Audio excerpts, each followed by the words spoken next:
Hello, hello. For some reason my mic was set to something completely different. I don't know what the hell that was. But here I am.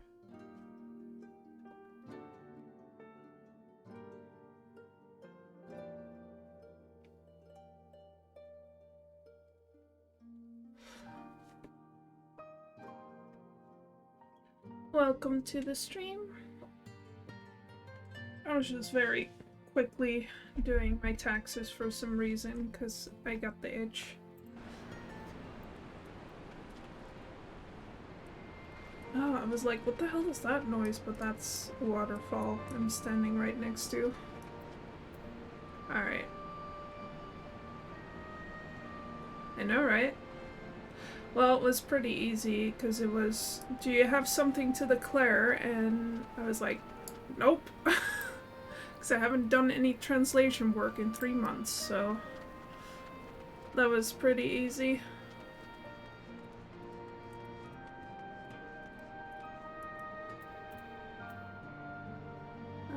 Let's switch over to live.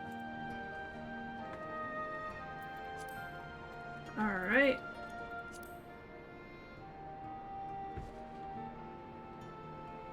That's why I feel like I've been getting blasted in the ears. It's way too much. Alright. Yeah, last time we started Stormblood. Met some not so fun people, met some really fun people, got our ass kicked by Xenos. You know the deal. Let's get going. I was a little afraid I wouldn't be able to stream today because we had some internet problems, but I shouldn't say this too loudly because I know it'll cut out right when I'll say that, but so far we have not had any issues for like 3 hours, so I'm confident.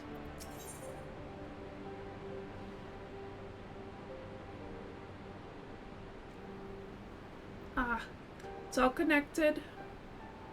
Fingers crossed. I finally made the little banner, the Stormblood banner just now. So we're all set and ready to go. See to the wounded, Wache. If they live, help them. If not, move on.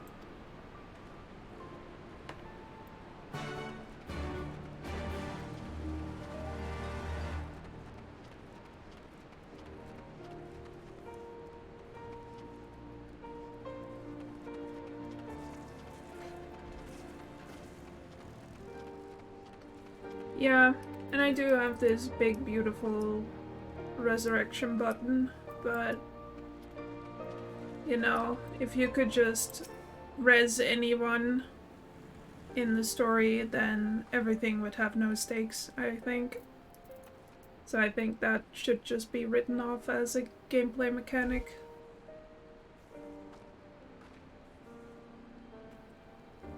Alright. Mefred lies motionless, having breathed his last. Clenched in his fist is a small charm, which you take for safekeeping.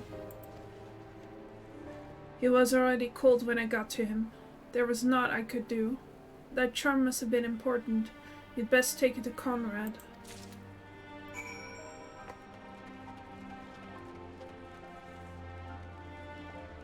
Yeah, literally the same thing with Harshavon. It's like, I know funny brain me is like, dude, I have level 80 healer. I can res you. But that would just ruin the story. No stakes.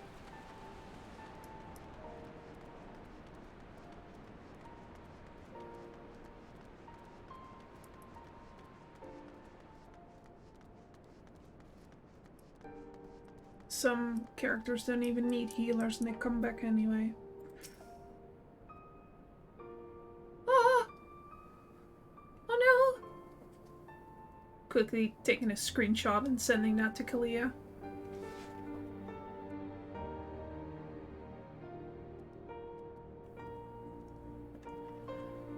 Anago, Mefrit, where are you?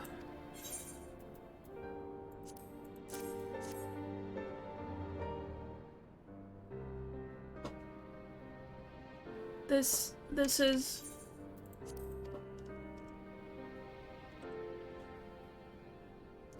He's dead, isn't he?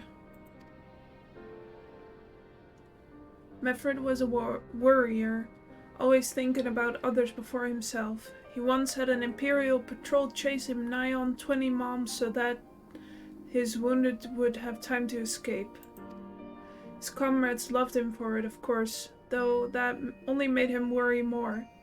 Did you know that he sent his men in Quarry Mill away because he thought they were fighting for him and not the cause? Aye, well, he did. The only life he was willing to risk was his own, you see? But that's exactly the kind of man who should be leader, the kind of man who deserves to survive. Not an old fool who's all used up. There's no logic to it, Master Kemp. There never is.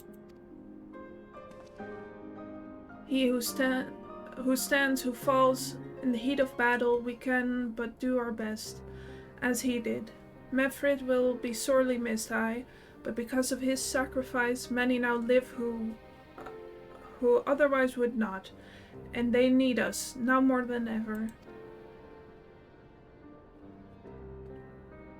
Aye, that they do. Forgive me, I had high hopes for him, as all.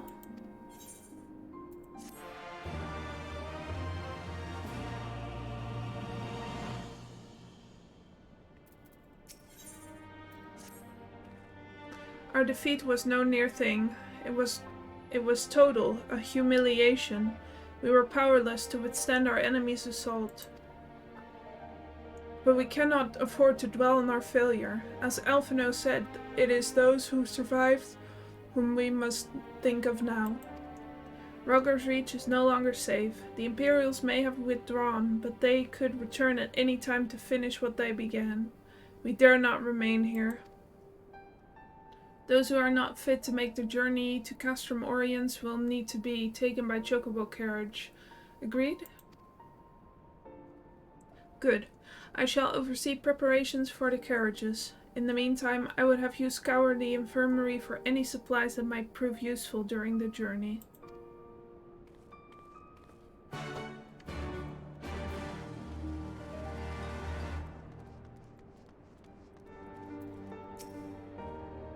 Forgive me, but it is imperative that I continue preparing medicines for the wounded. If you desire treatment, I must ask that you seek it elsewhere. Oh, I see. In that case, you are free. Yawn. You are free to search the barber and take that which you require. I would not have our people dying en route. I would assist you, but this process demands my undivided attention.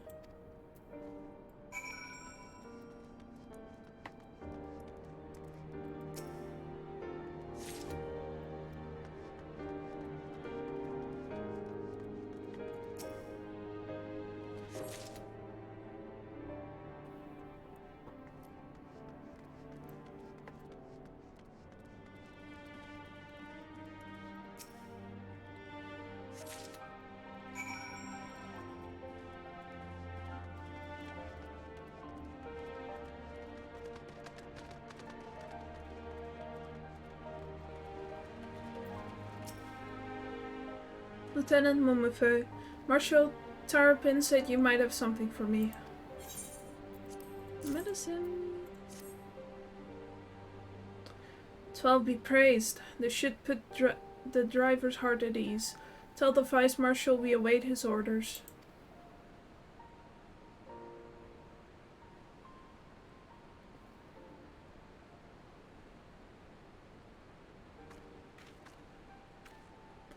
Yustola and the others are safely strapped in. Don't worry, I'll be by your side the entire time. Thank you, Kral. I'll walk alongside. They'll need protection in case the Garleans try anything. Hang on, you're injured too, aren't you? Shouldn't you be in one of these carriages? I'm not so frail that I can't make the trip on my own. Besides, there's still work to be done here. I'll see you at the wall when it's finished. As you wish. Then let us set forth at once. We shall move as quickly as our comrades' health allows. To Castrum Orients.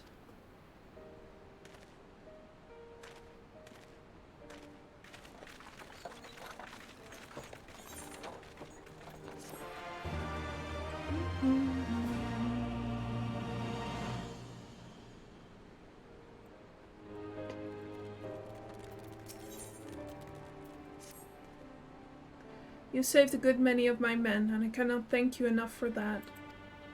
But the fact remains, our forces were decimated. In this state, we will not be mounting an assault on Castellum Velodina or anywhere else. We need to be honest with ourselves about our prospects, but first we need to put our affairs here in order. Afterwards I'll join you all at Castrum Orients. Understood. We will go and speak with General Aldin.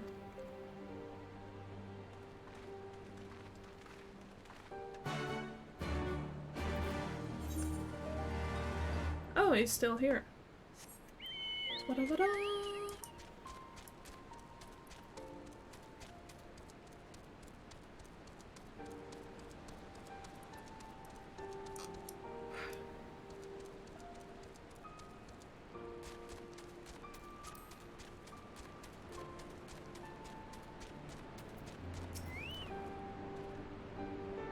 Pippin has already departed with the wounded, has he?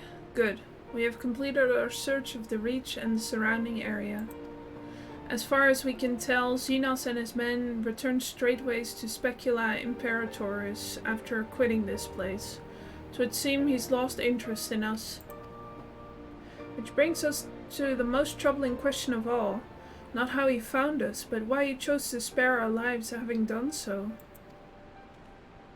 In war, you kill or capture your enemy. You don't leave him to fight another day. Only a fool would turn his back and walk away.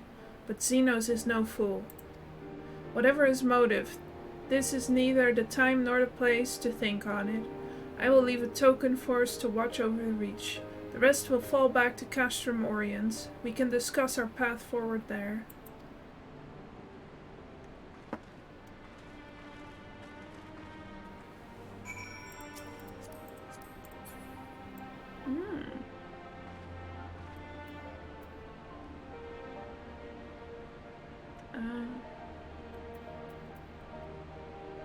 I don't know. That's a pretty cool outfit. I have those shoes. I have everything she's wearing. Pretty cool. Alright. Enough of that. I gotta go.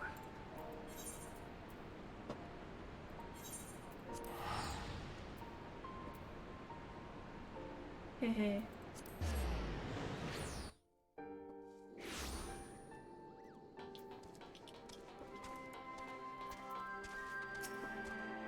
Please, one Chroma voice acting. Nope. Kryle is with Yustola. She still hasn't woken up, but Kryle says she's through the worst. Given the severity of her wound, we could have hoped for no more. Let us pray she makes a full recovery. We lost a lot of good people, didn't we? I saw it happen when that Skull's commander cut down Mefrid. A single blow, and that was it. Everything he fought for, all his hopes and dreams for the future. Gone in an instant. Do you want to know the worst part? It wasn't a Garlean who did it. It was an Alamegan. Gods help me if I ever... No, not now. Not while the general's waiting.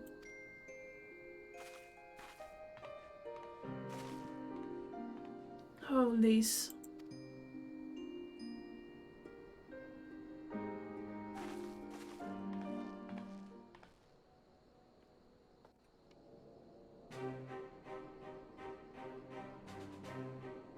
Were it not for the swift actions of the Scions and the Alliance, many more would have died. You risked your lives to save ours, and for that we thank you.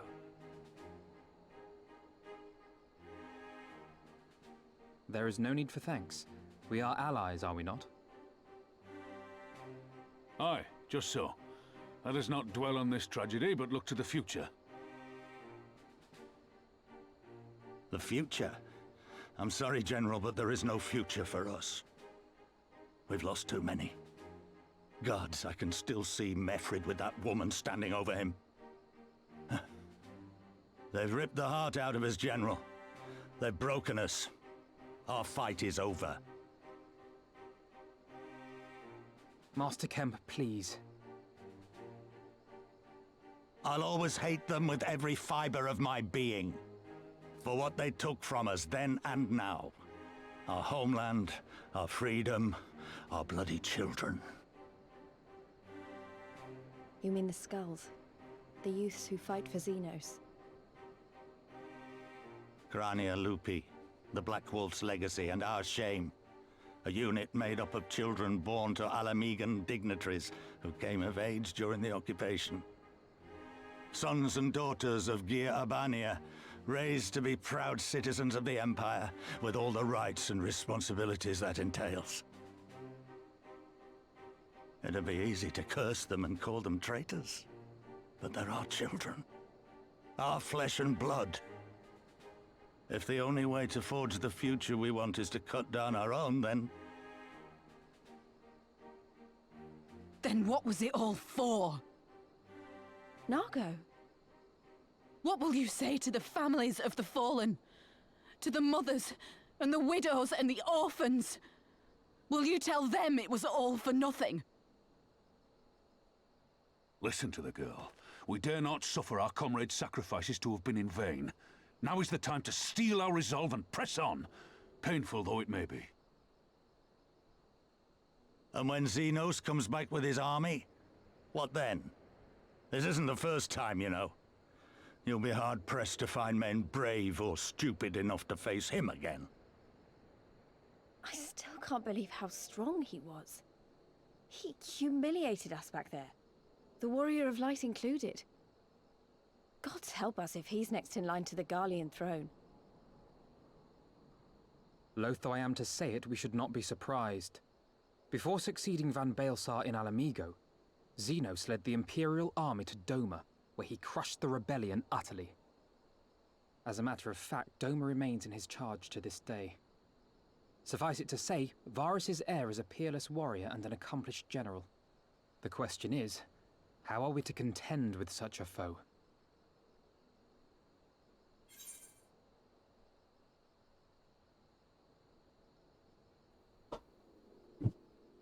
I know, it's so sad as well. Like, man, that must really suck. I feel so bad for the Alamegans.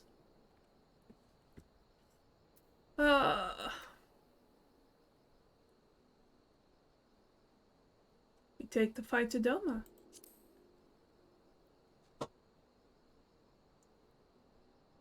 Interesting. You are suggesting we kindle the flames of revolution in Doma once more and force Xenos to fight a war on two fronts? Yep. For that, there would need to be someone left to fight on this front by the time you got back. Look, I'll not deny the plan as promised. And I feel for our brothers and sisters in Doma, truly I do. But I fear we lack the strength to see it through. Have faith in your people, Master Kemp. Them and the Scions. Hold fast, rebuild, and when all is in place, we shall defeat Xenos together. If you're going to Doma, I'm coming too. I want to help our friends there, and make sure nothing like this ever happens again.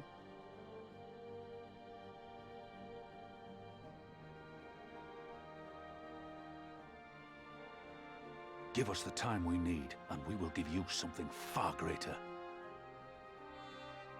Very well.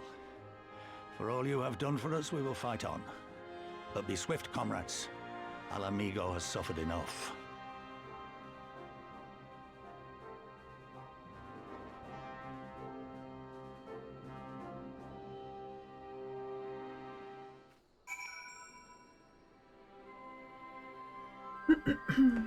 Yeah. All is fair in love and war, as they say. Though I think there's also war crimes, so I don't know how true that is. It goes without saying, but the Scions alone have not the strength to topple a provincial government, here or anywhere else. And I'm quite certain the same can be said of the Doman Liberation Fund. Nevertheless, we can but go and assess the situation for ourselves, and see what can be done. Oh, thank you. Lest you doubt what good we few can accomplish, I would remind you that my grandfather and his 12 disciples once journeyed to these lands to save Eorzea and her people from certain doom. Brave souls with an impossible task, and Eorzea lives on. Our present mission may not be as monumental in scope, but it is no less important to the multitudes whom we would free from imperial oppression, whom we will free.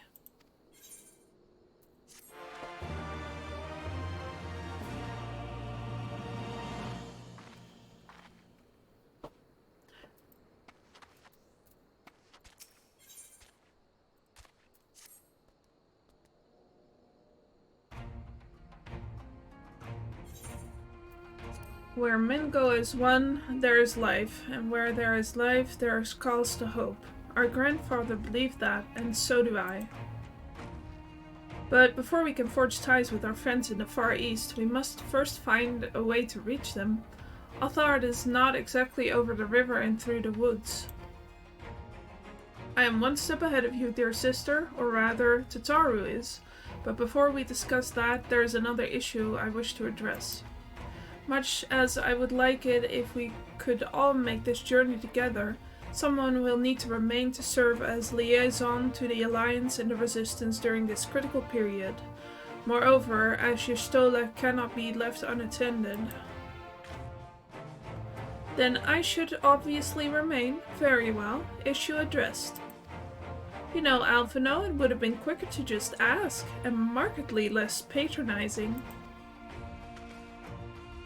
Yes, I suppose, would you be willing to look after Y'shtola and provide support to Ironvault and the others? Yes, Alphino, I would. You see, that wasn't so hard, was it?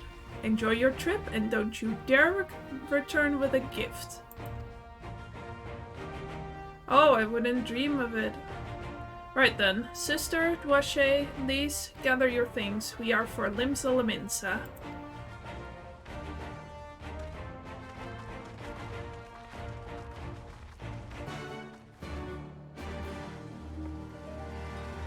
Ah, I love it when Krell bullies Alphino.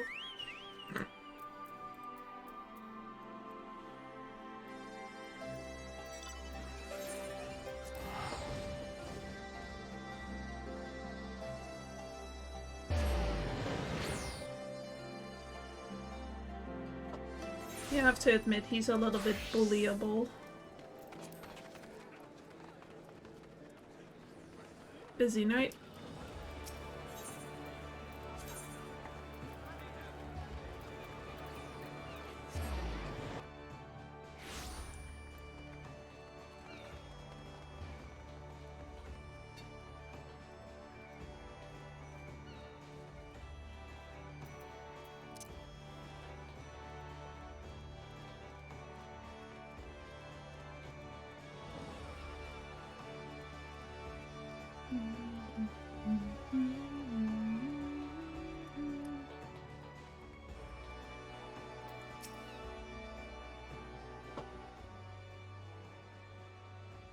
The Tar should be here any moment with our ship's captain. So we're going by sea after all. Is Merlwhip lending us our pick of the Crimson Fleet? Not exactly. You are right, in as much as we will be traveling by sea. Regrettably, it is simply not feasible for an airship to travel such a distance without impossibly large fuel reserves, to say nothing of the inevitability of running afoul of the Empire's aerial defenses. But then it is equally infeasible to sail in a Yorzian Alliance vessel halfway around the world without the Empire taking notice. Which leaves us with only one other option. Ah, speak of the devil. Sorry to keep you waiting. May I present to you Captain Carvalane of the Kraken's Arms?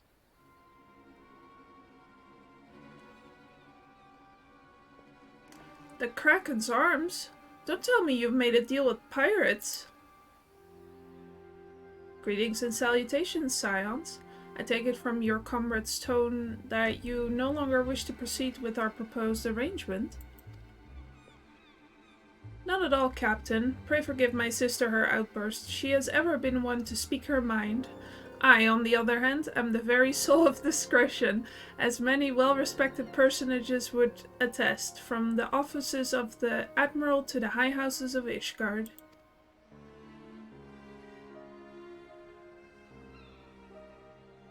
Ah, but where was I?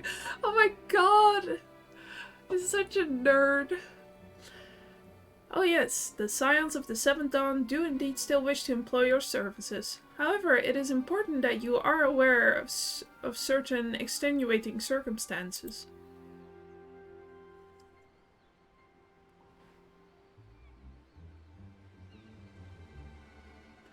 And intent on securing passage to the Far East, you came to us, knowing us to be the proud purveyors of said region's finest spices, which you steal from God-fearing merchants out on the high seas.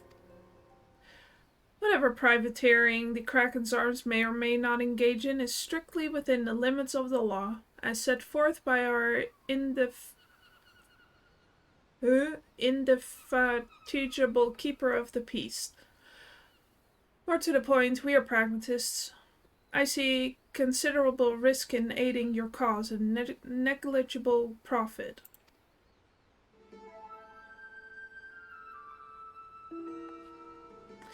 Well, I for one think the captain has a point. The five seas can be extremely treacherous, and many a poor unfortunate soul has come to grief out there on the waves. Why, when we were in Ishgard, I heard the tragic tale of how the heir to House Durandare vanished at sea. Even now, nearly 20 years later, the poor count remains convinced that his son still lives, and would pay a sultan's ransom for news of his whereabouts.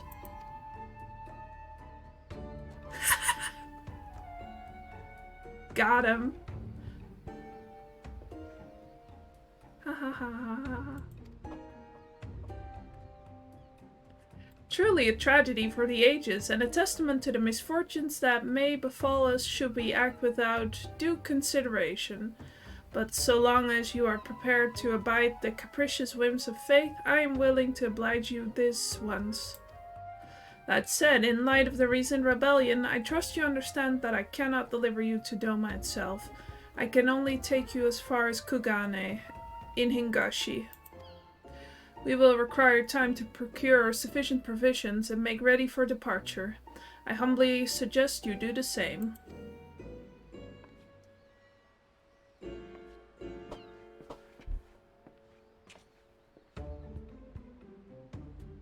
Tatara brings the blackmail. I forgot to turn a setting on, I think. I hope I didn't. That's the wrong one.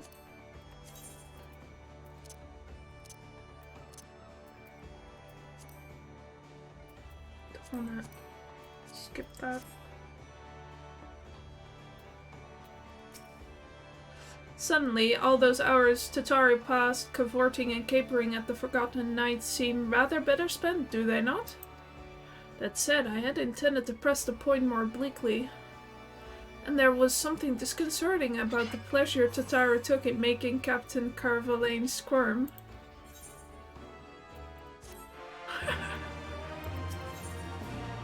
I love her.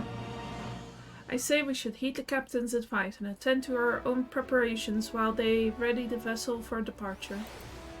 Tatara and I will procure the necessary supplies. Alize, I should be grateful if you would use the time to brief Urianger on the recent developments. You may also wish to review the relevant safety procedures in the event of an emergency at sea. How very prudent of you. Very well, I shall go and speak with him. What of Duache and Lys? I would like the two of you to return to Revenant's Toll and speak with our Doman allies. I fear we know too little of their homeland, and any information they can provide would be most welcome. When we have completed our respective tasks, we will reconvene here at the ferry docks. Agreed? Sounds like a plan. Let's go, Duache.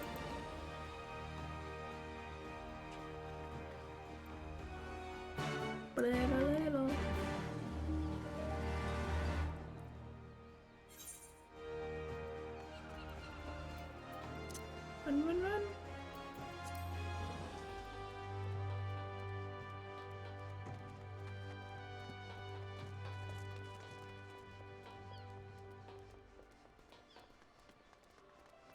Oh, why am I even... You just teleport there. What the hell am I doing?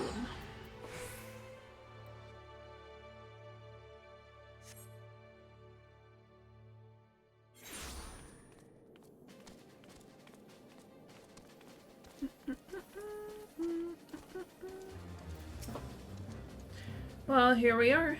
We'll need to talk to lots of people, so I think we should split up. I'll ask around at the House of Splendors. You take the Rising Stones. I'll meet you here after. Got it?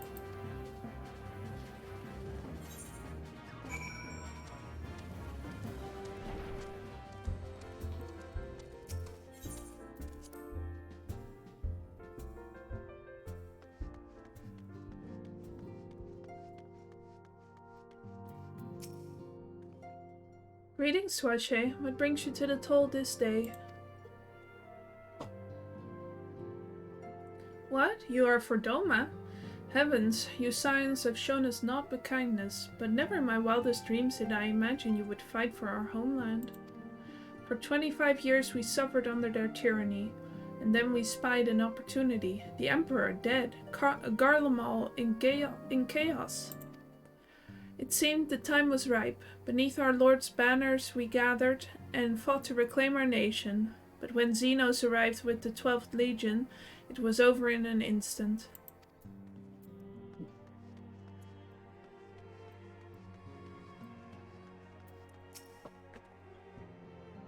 What is it, my friend? You look as though you have something to ask. That you go to join Yukiri and Gosetsu in the fight fills me with such joy. Ah, forgive my exuberance. You require information, yes? We of the Nagai clan have served Doma faithfully for generations. My ancestors held positions within Doma Castle even. Now it is home to the Imperial Viceroy's witch and her host of men in Magitech. To think that what was once the shining symbol of our heritage and the seat of our dear Lord Kyan has become a den for Garlean dogs.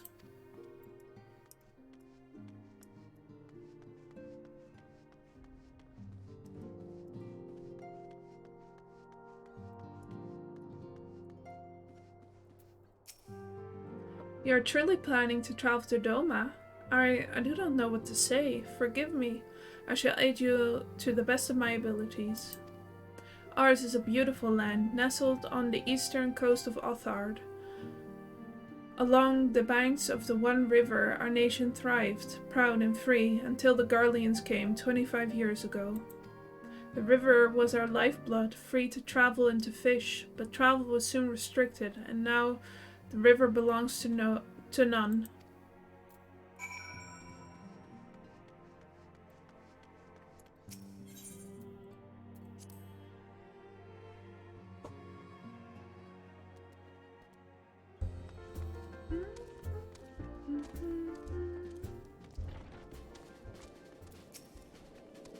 Ah, there you are. Learn anything interesting? The older Domans I spoke with tried to teach me all about Far Eastern customs and the importance of formality and politeness. I'd like to think Eorzeans can be just as stiff and stuffy as anyone, especially as guardians. But anyway, did you know they eat with sticks? It wasn't all that hard actually. Or at least that's what I thought until they told me I was holding them wrong. And then when I spoke with the younger Domans, they just rolled their eyes and told me it was all a load of stupid old...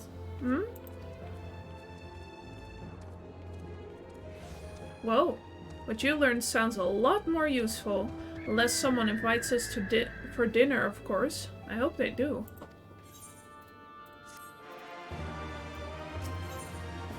Are you hangry? Right, no point in waiting around, is there?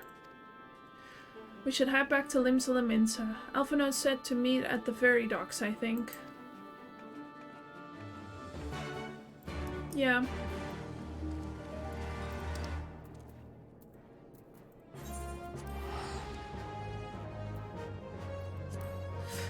I guess that depends on who you ask.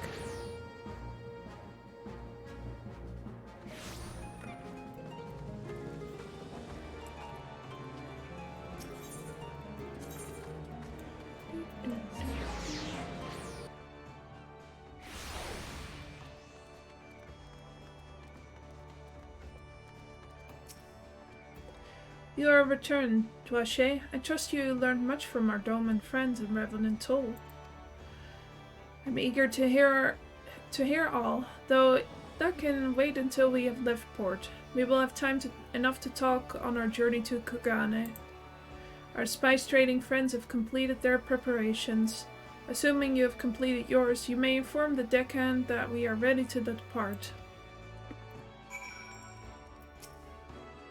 All set, lass? I'll see you to the ship if so.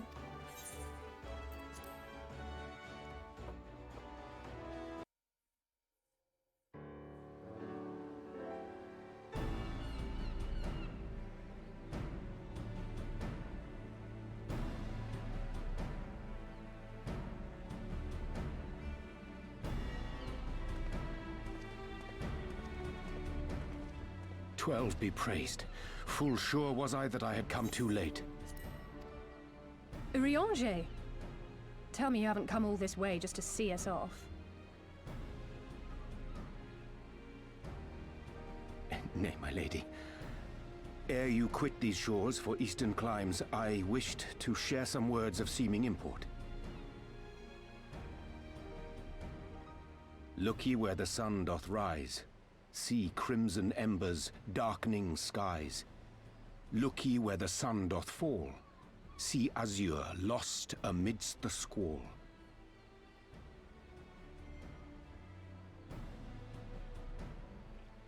Well, that sounds suitably foreboding. Another one of your prophecies, I presume? Of far eastern origin, aye. It is mine earnest hope that this ancient wisdom may serve to guide you on your journey. For what dangers lie in wait for you upon those distant shores are yet beyond my knowing. A parting gift befitting your roundabout ways. Thank you. I have more than words for you, my lady.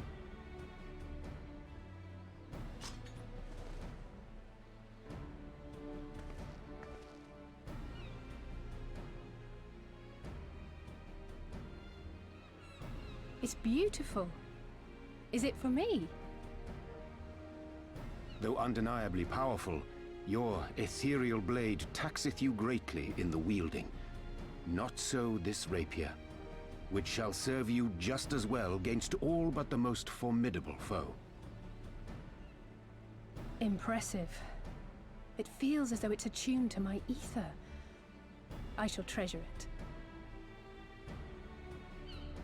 Honored guests, say your farewells, for the moment of our parting draws nigh. A fair wind blows, and I mean to follow it. It would seem our ship is set to sail. Pray give my regards to Thancred and the others. And take care.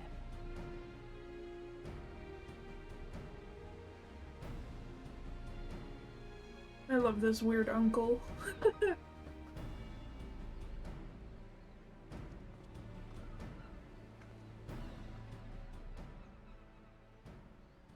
I hear it now.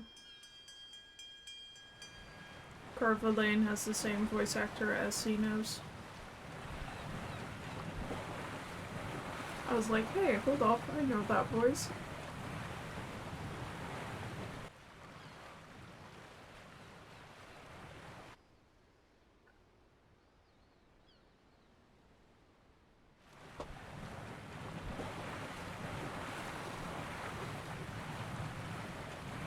That's a cool fucking ship.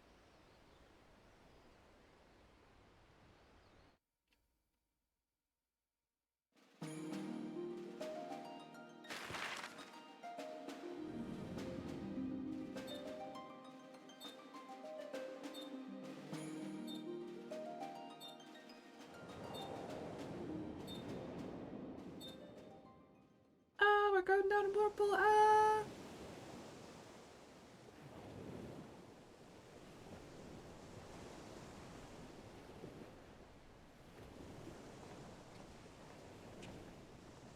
A fine day, is it not? Fair winds and following seas. The Misery is enjoying herself. Nevertheless, it would not do for you to spend the entirety of our voyage above deck. Let me show you to your quarters.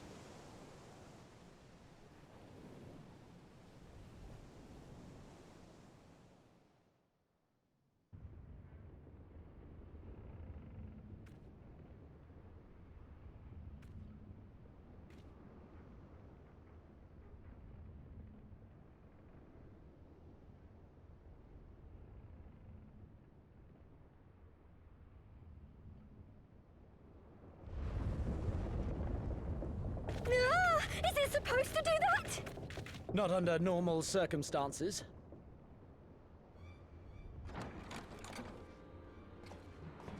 Captain! You're needed on deck! Something queer's afoot. The winds died down, the waters went still, and all of a sudden, we were dragged off course. Dragged? By what? Can't rightly say, sir. But some of the lads are muttering about seeing things in the water. Things that shouldn't be there. Oh, for the love of... If you will excuse me a moment. Actually, might I persuade you to join me? Loath though I am to admit it, I have a bad feeling about this. No, don't say that. No.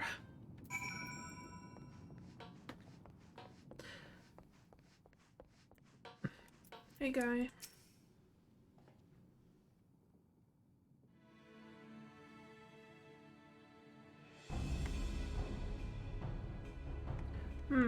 Odd. Most odd.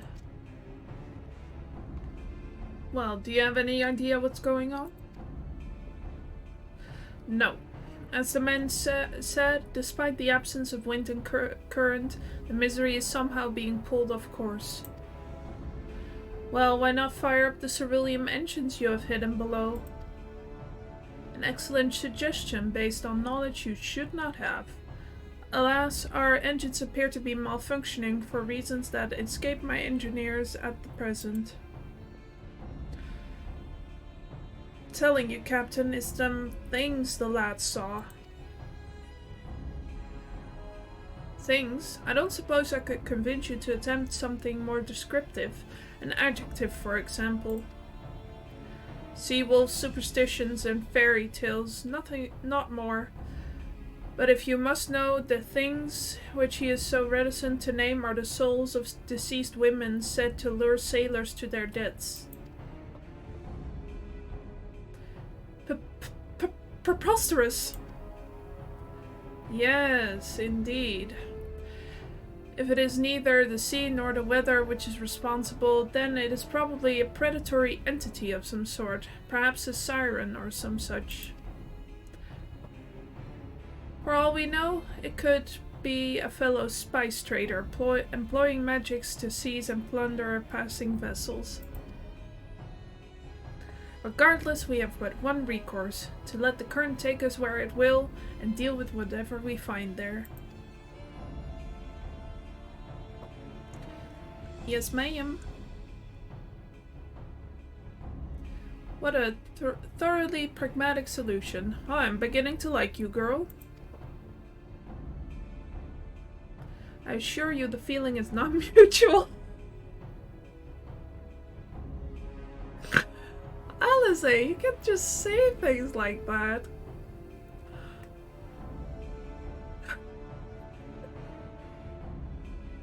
That will give me the giggles. Once we arrive at our destination, be it a vessel or an island or something else, Lise and I will remain within the ship to defend it in case of attack. Toache, I believe you will be the ideal choice to venture forth and deal with the cause of our troubles.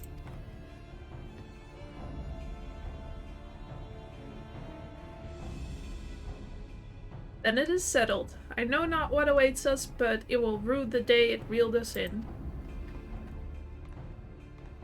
Gonna apply some lip balm real quick. These benches dry as hell.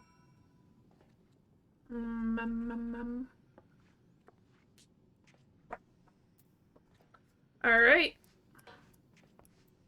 Yeah, I'm drinking tea.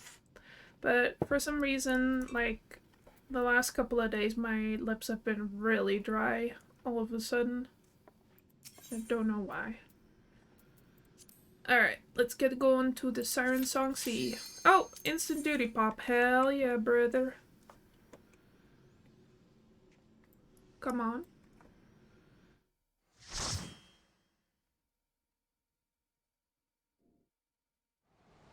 Yeah, I guess.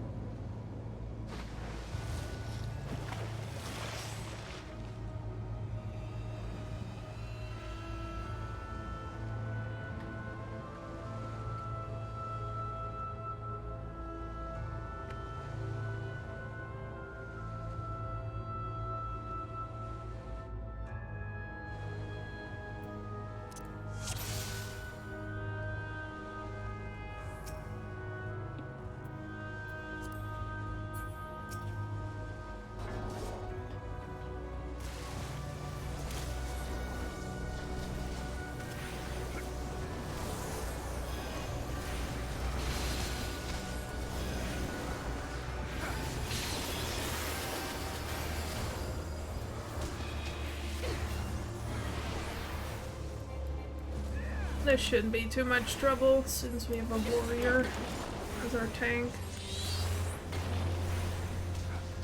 After the updates, they can basically solo heal.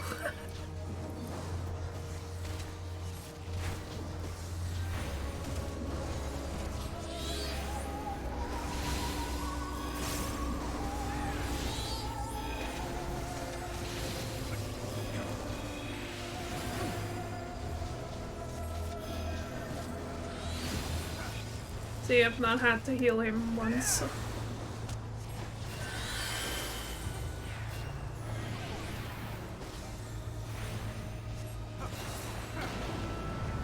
There we go.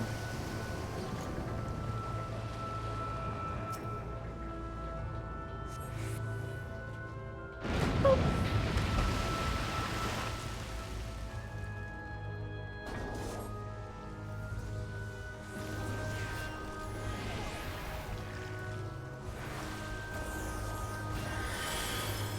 Wall to wall, I see.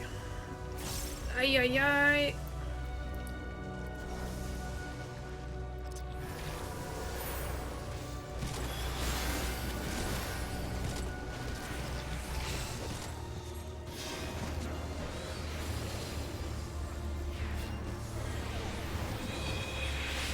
Oh, not really wall to wall.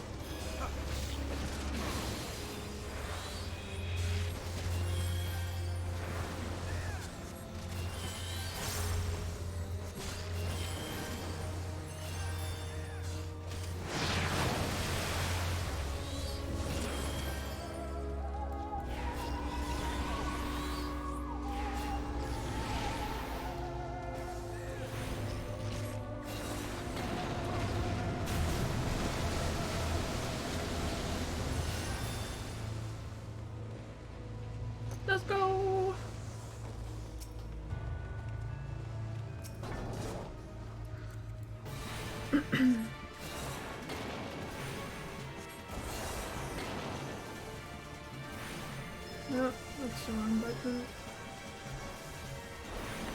Up, up, up.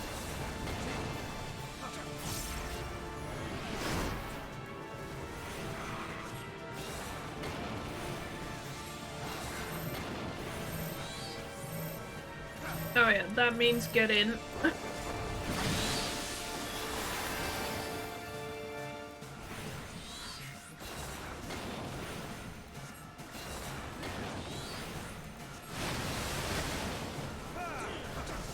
Blah, blah, blah.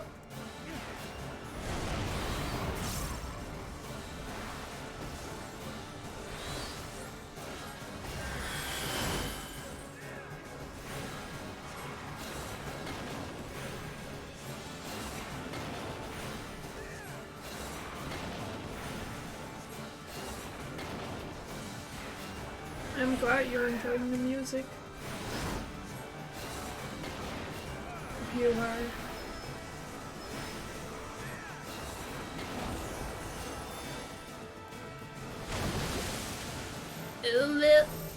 Come here!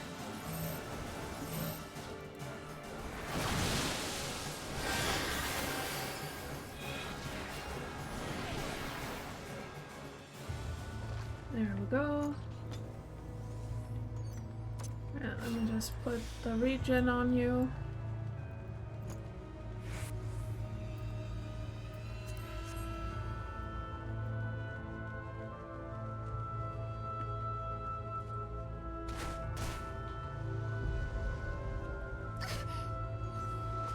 Okay.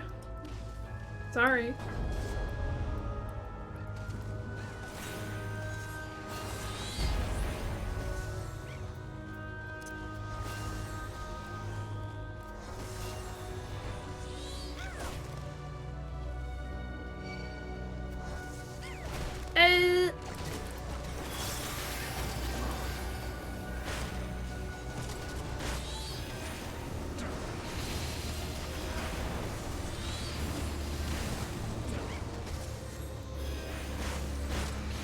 If I spam totally, would you be mad at me?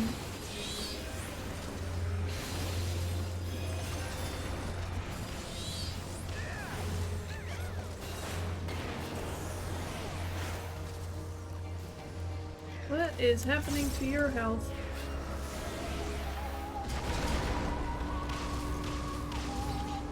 Warrior self-heal, truly bonkers.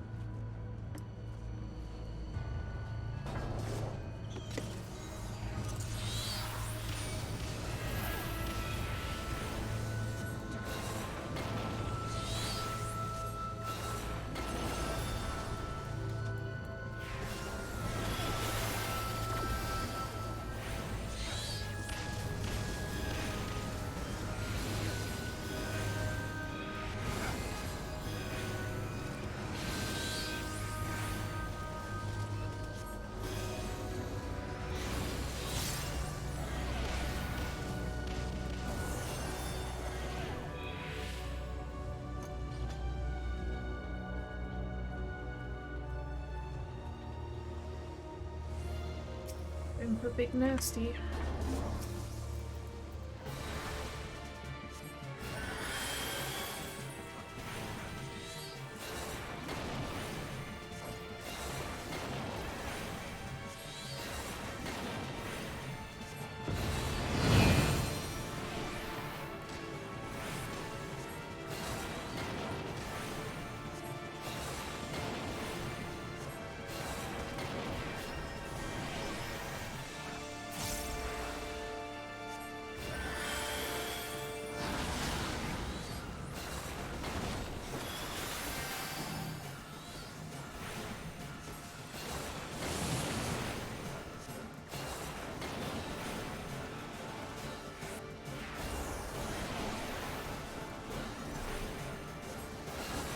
The Bahamut.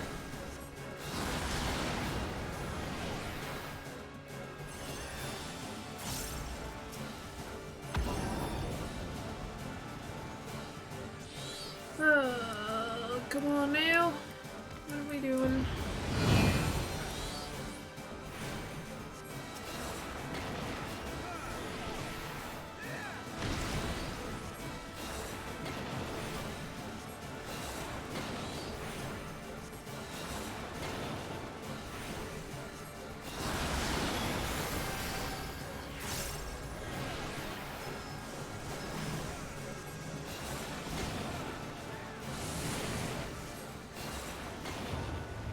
He really hates the summoner for no reason.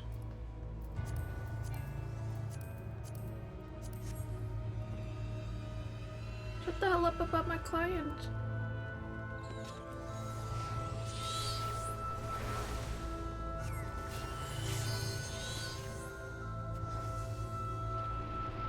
Oh my god. Okay.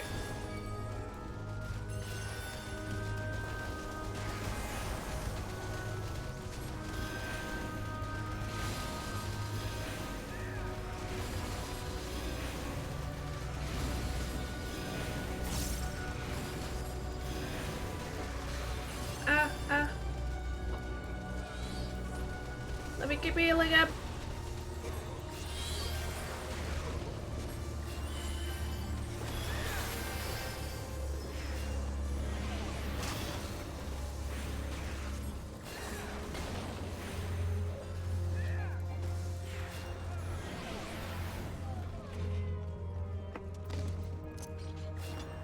Have a regen.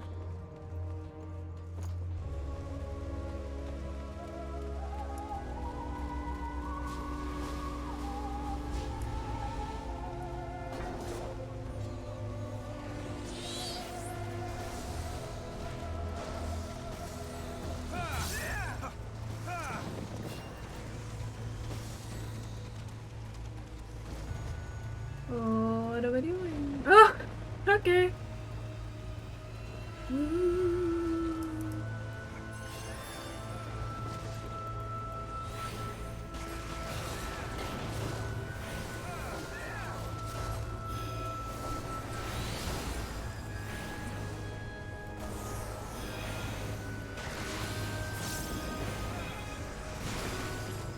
Ah.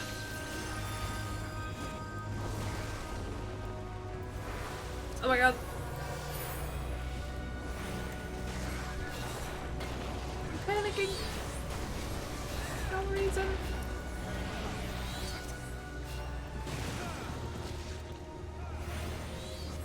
I haven't healed in a while, that's my excuse.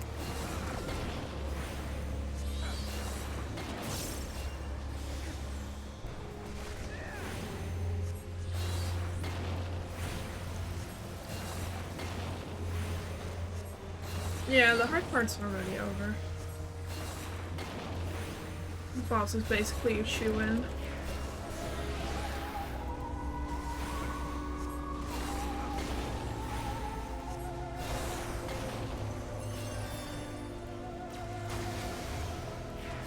I don't think I've ever died on the upcoming boss.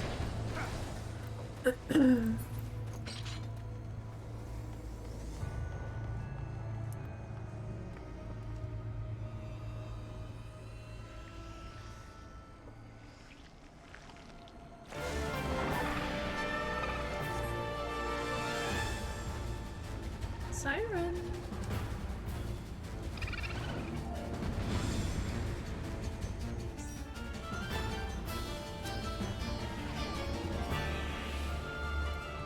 Or Lorelei.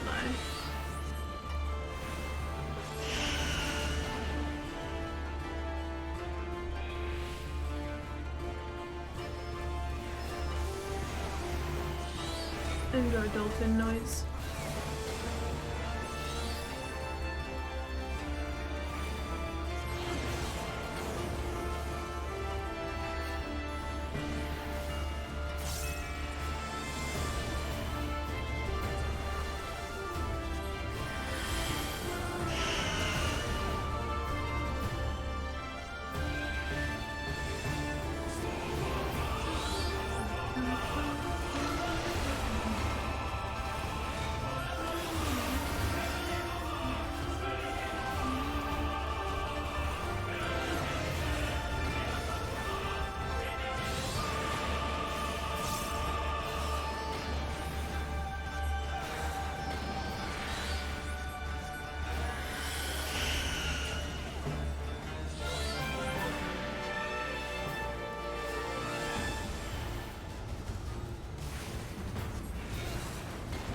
Yeah, this is the kind of standard boss fight theme for Stormblood.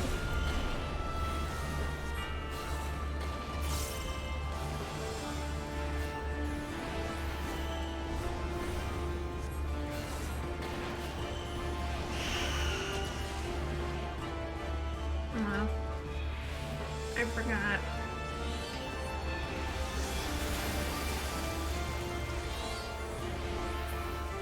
Oh my god. I'm alive.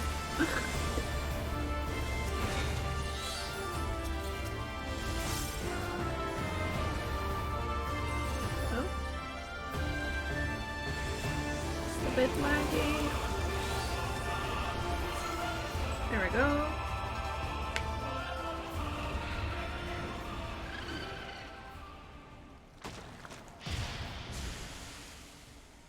We did it.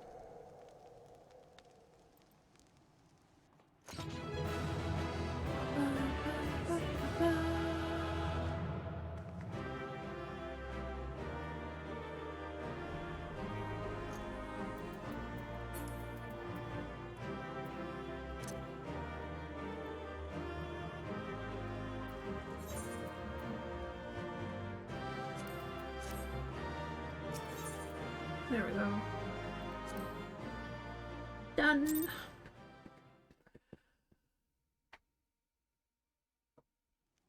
It's not too bad, doesn't take too long.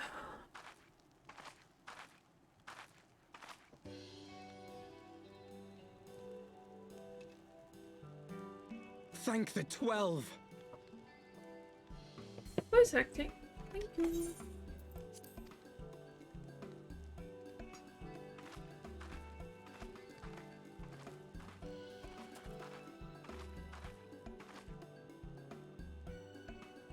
Everything here would appear to be in order. Good. Repairs should be completed by the time we return to the Misery, whereupon we shall resume our journey without further delay. I swear, if I never hear another ghost story, it will be too soon.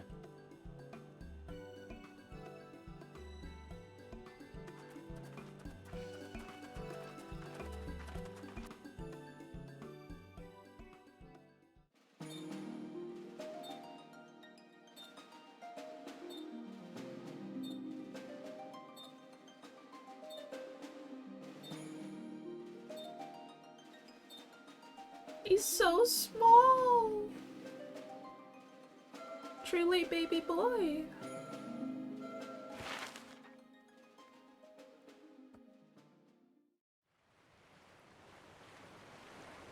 I remember the sea, the smell of the salt, and the crash of the waves as we drew closer to Kugane.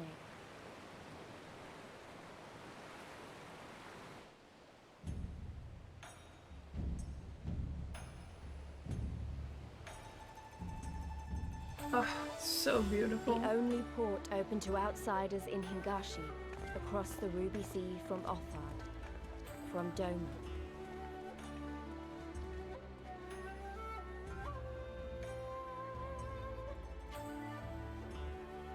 All the colors of the rainbow, all the peoples of the world, all in one place. I wish you could have seen it.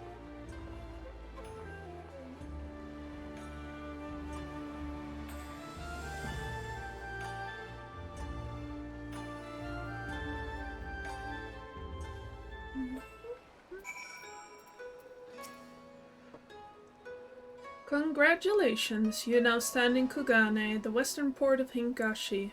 Regrettably, the only port in this nation open to foreign trade.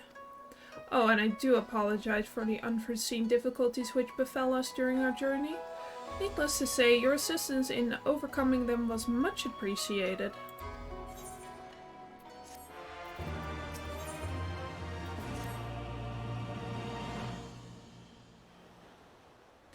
Glad though I am to have arrived, I would remind you that we are— oh. That accidentally skipped it. Whoop. Duly noted, brother. I shall take care not to enjoy myself. In any event, Doma is our final destination, and our first order of business should be to secure passage there.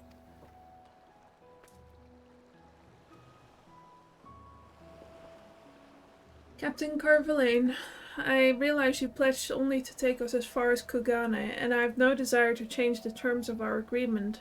I should, however, be interested to know how you would go about reaching Othard were you in our position. At the risk of stating the obvious, you are in a port. Surely there is a kind and generous soul here who will aid you for the right price. You cannot be the first traveler seeking passage to Doma. The captain makes a good point. 'Tis like that Yugiri and Gosetsu were forced to come here for the selfsame reason we were. They must have found a way to Othard, assuming they are not still in the city. Ere we seek passage, mayhap we should first seek our friends. Leave it to me, Alphino. Making friendly inquiries is my specialty. Lest you forget, I got plenty of practice in Ishgard. Captain Carvalane, would you direct us to the nearest tavern? Desperate for a drink, are we? You may find one in that large building just beyond the pier. Whether your journeys have come to an end or are about to begin, the Shiokase hostelry is an ideal place to rest, relax, and reflect. Or so they say. And with that, my dear scions, I bid you farewell. As soon as we have replenished our supplies, we must away. Ours was ever a fast-moving business. The spice trade, you mean? But of course! Surely you do not think I traveled halfway around the world and delivered you to your destination solely out of the kindness of my heart. Perish the thought. Thank you, Captain, and may the navigator watch over and keep you.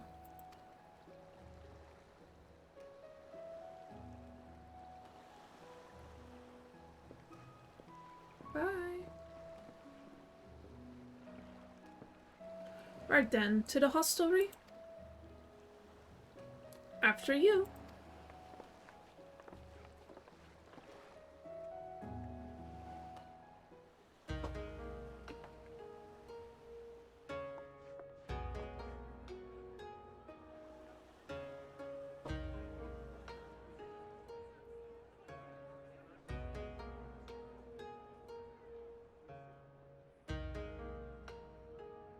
By the 12. I thought Ishgard remarkable, but this... We are certainly not in Eorzea anymore. A tavern is a tavern, Alphino, here or anywhere else. Now, if you'll excuse me, it's time to do what I do best. Oh, 1,000 pardons, my lady. The signs of the 7th dawn, I presume. I hope your voyage was not too trying. And you are?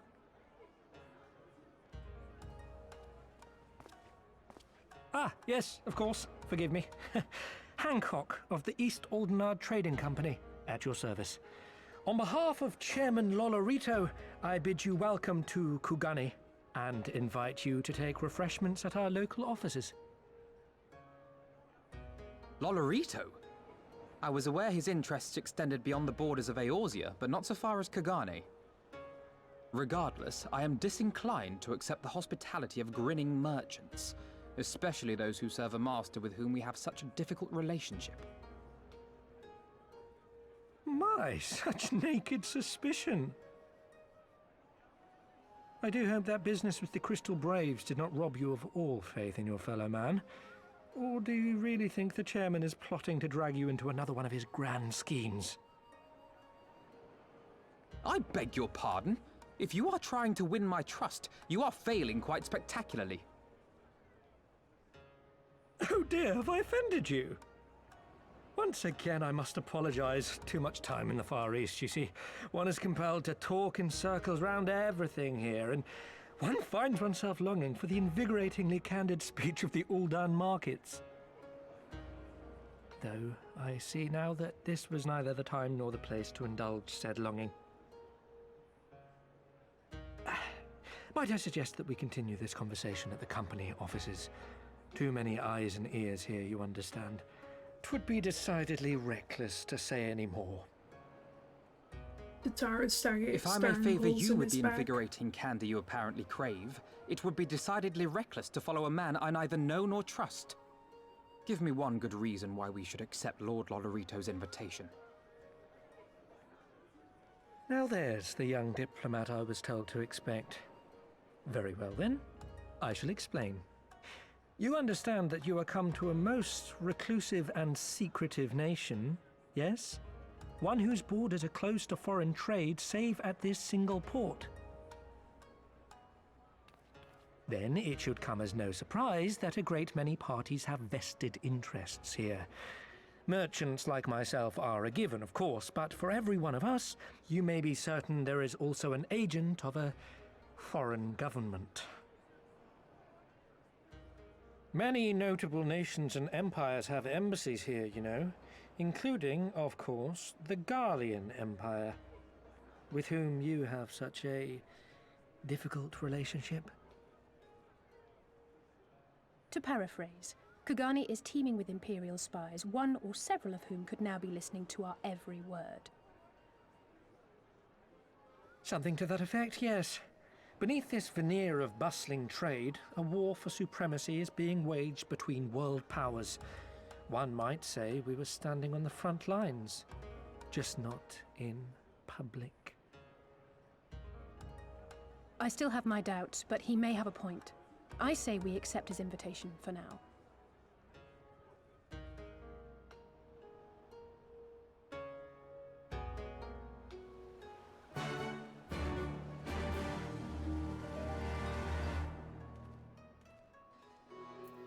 I bet if you put your hand on him, on his shoulder, it would slip right off. You must be Dwashe Mumife, slayer of gods, rider of dragons, savior of Ishgard, stealer of pants, if some of the more puzzling rumors are to be believed. I knew it. May I say what an honor and a pleasure it is to make your acquaintance, my lady. I just know you and I are going to get along famously. Now then, without further ado, allow me to escort you to the company offices. This being your first time in our fair city, I shall make an effort to point out various landmarks along the way, if you would be so good as to follow me.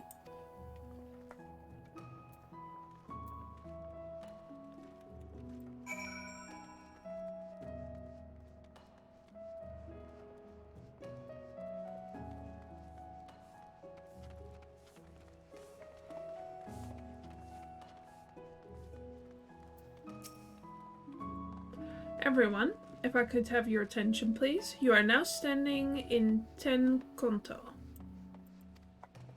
Loosely translated, the name means Spire of Drifting Souls, which, as some of you may have deduced, makes reference to the Aetheryte Plaza, the Aetheryte which stands over yonder.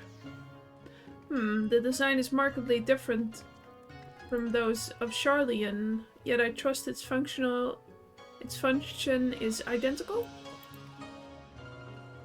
A diplomat and a scholar, well, wonders never cease. Far Eastern Aetheryte technologies have a long and storied tradition, I assure you. This particular example was constructed by the Onishishu, a collective of skilled craftsmen who guard their ancestral techniques with the utmost secrecy. In short, you'll find it no less reliable than its Western counterparts. A tune if you like. I already have, so thanks. Beautiful though it may be, we cannot spend all day staring at the Aetheryte. Come, come, let us move along. The markets are next.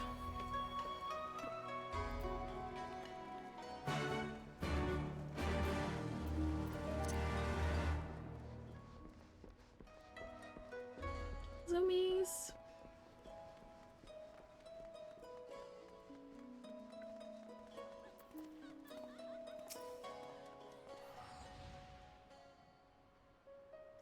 We have arrived at the largest shopping districts in Kugane, Koganadori.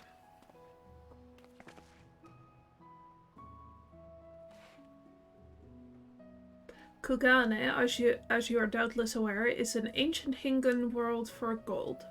So, in this prosperous port where golden fortunes are made, less fortunes, or kogane, are earned by the local merchants. It's quite logical once you learn the language. Hehehe, now you're beginning to speak my language. Oh, a kindred spirit. What a pleasure it is to meet a young lady who appreciates the value of hard-won coin.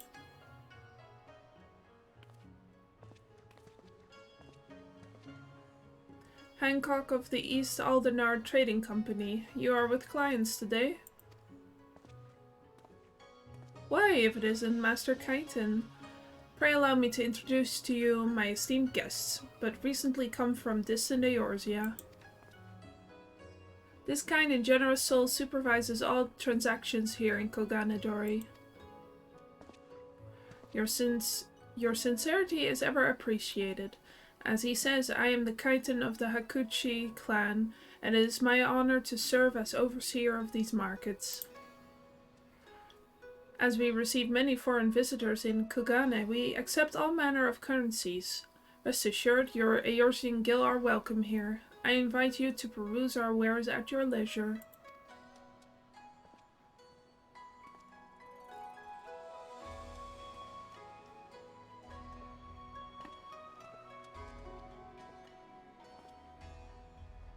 Arms, armor, foodstuffs, potables. Here you will find all of them and more.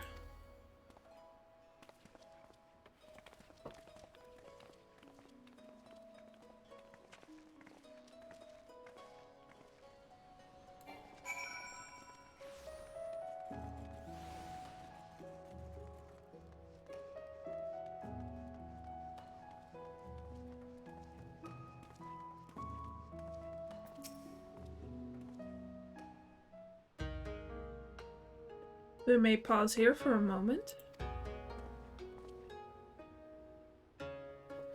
This road leads to the Ijingai, the district where Ijin, or foreigners, are permitted to reside. Would this also be where the foreign embassies are found, including that of a certain empire? Precisely. So you see, it would not be at all unusual to cross paths with one of our Garlean cousins here. With this in mind, I would encourage you to choose your words carefully. We would not want any physical altercations, after all, such spats being strictly forbidden. The Seki Saigumi punish breaches of the peace quite severely. I have seen foreigners permanently exiled for a single violation, though to be fair, this is not common. More often than not, they are executed on the spot. What? Cut down then and there? You're joking, right? Would that I were, but alas, these samurai are a humorless lot.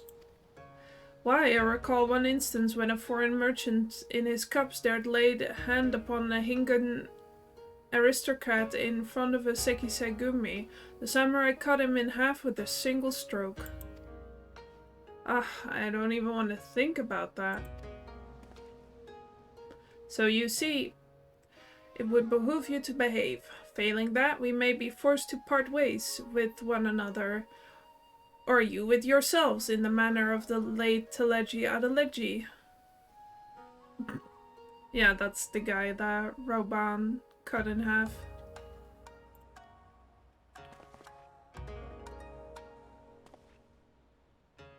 Because he poisoned his baby girl. Oh, how I amuse myself. But we must carry on. I have yet to show you the Garlean consulate.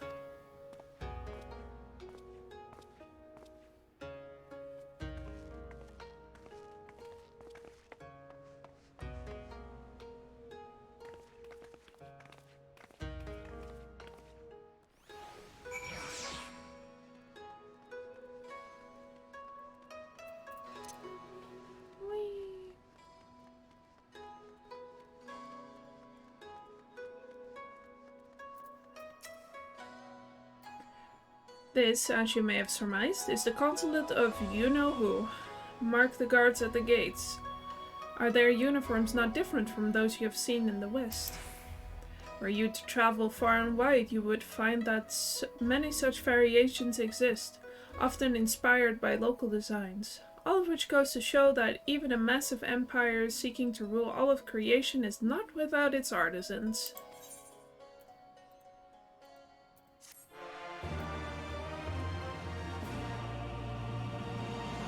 Yeah, they do look different.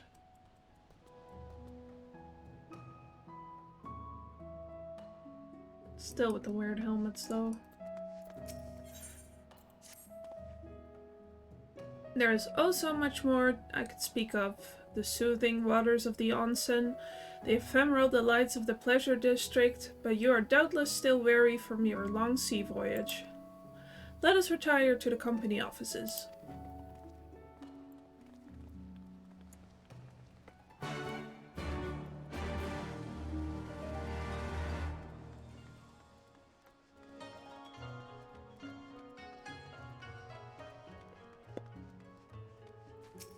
Hot springs here.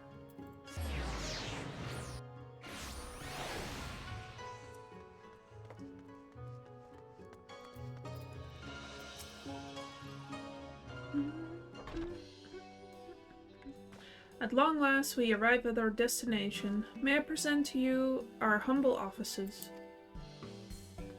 We have much to discuss, so I will refrain from further prattle. Come, come, right this way.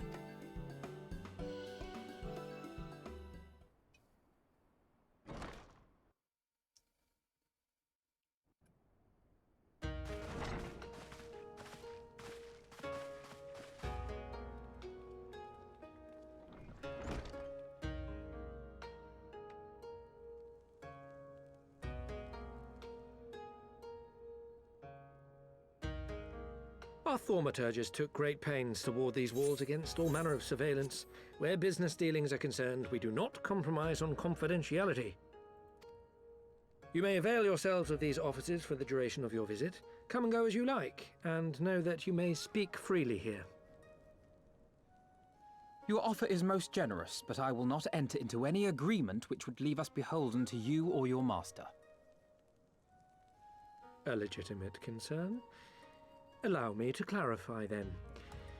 The chairman bids you consider this as an expression of his heartfelt contrition for the bloody banquet and the unpleasantness which followed. Never having been one to put stock in words alone, the chairman deems the provision of material aid to be a more appropriate demonstration of his sincerity. By sheer coincidence, your purpose here also happens to coincide with our own interests. That is, assuming you are come to aid the Doman Liberation Front. How could... I will not bother to offer a denial. You have the right of it. To be specific, we are come in search of our Far Eastern allies, Yugiri and Gosetsu, whom we hope to assist in their fight. The Aori Shinobi and the Rugadan Samurai? Then you will be pleased to know that they have both come to Kugani. Are you sure? Quite. They came here aboard a company vessel, you see. However, they encountered difficulties securing passage across the Ruby Sea. The Ruby Sea? Sorry, I've never been any good at geography. Forgive me. This calls for a map.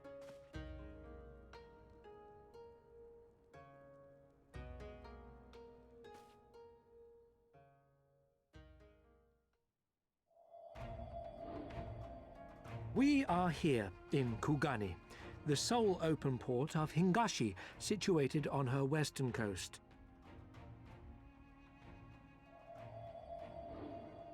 Doma, meanwhile, is here on the eastern coast of Otherd in Yansha. Therefore, if your friends are to reach Doma, they must first cross the Ruby Sea. Alas, this is easier said than done, as the Ruby Sea does not fall within the dominion of either Hingashi or Doma, being controlled since antiquity by a third party, namely the Confederacy.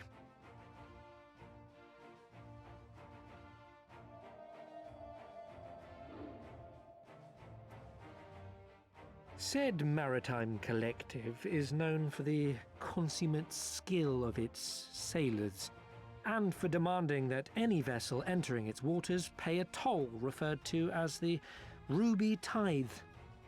In exchange, the Confederacy's vast fleet guarantees the safety of those who travel within its territory.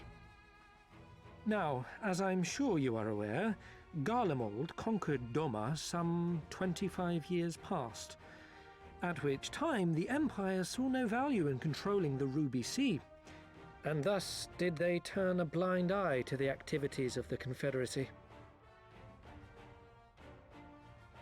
The recently appointed acting Imperial Viceroy of Doma had other ideas, however.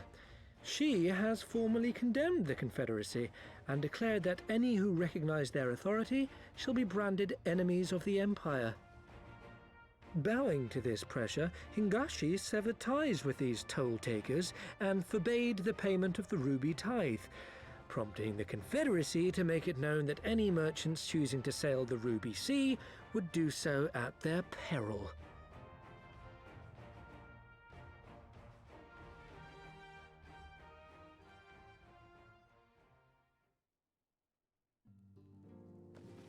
No wonder they struggled to secure passage to Doma. What captain would risk such a journey given the circumstances? I am told your friends were not so easily deterred from their course, but I know not whether their persistence bore fruit. I say we follow in Yugiri and Gosetsu's footsteps and attempt to secure passage to Doma for ourselves. We will need to cross the sea in any case, and we may learn something of their whereabouts in the process. And should we find that they are still in Kugane, we can make the journey together. In that case, I have some information which may be of use to you. No quid pro quo, I assure you. The chairman was most insistent that I aid you to the best of my ability.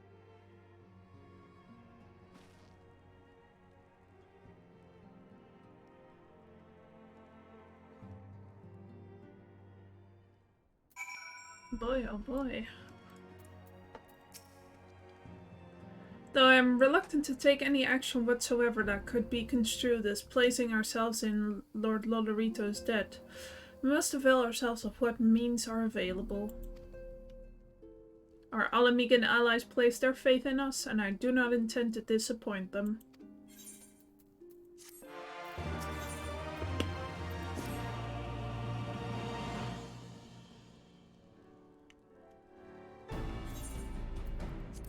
It would seem inefficient for us all to venture out together in search of information on Yugiri and Gosetsu's whereabouts. Agreed? Agreed. We need to cast our net wider, split up and pursue all available avenues of inquiry. But if we are to coordinate our efforts effectively, we'll need to establish a working base of operations here. Indeed, Totaro would seem best suited to the task of organizing our supplies and procuring new ones.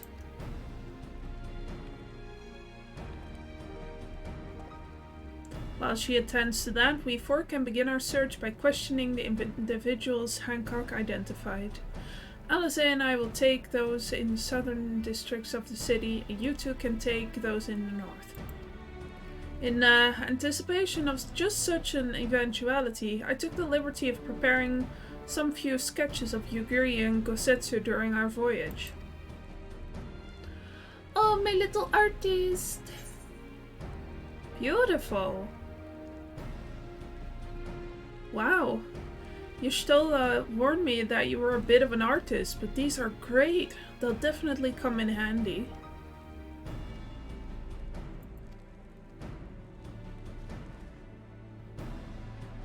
Looks like it's you and me, Dwashe. Let's step outside and talk about where to start.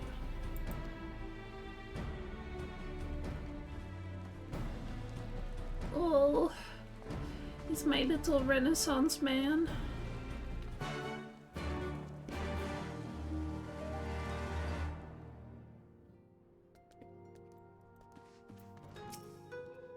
Wow, Alphino's sketches are so... I don't know how to put it, but they're very... Well, see for yourself.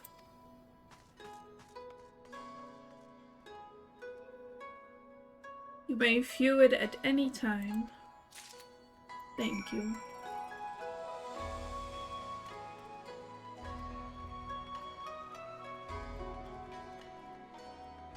Oh, we should view it together. Hold up.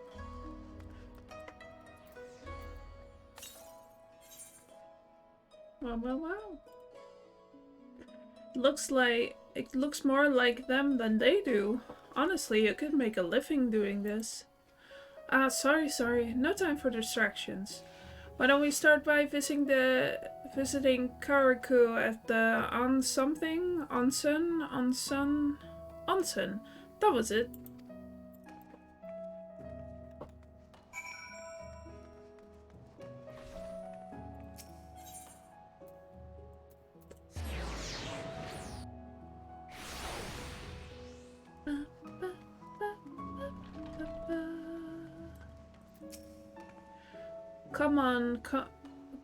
Come all.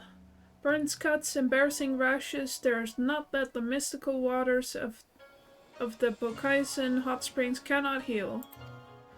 Oh, what is that in your hand?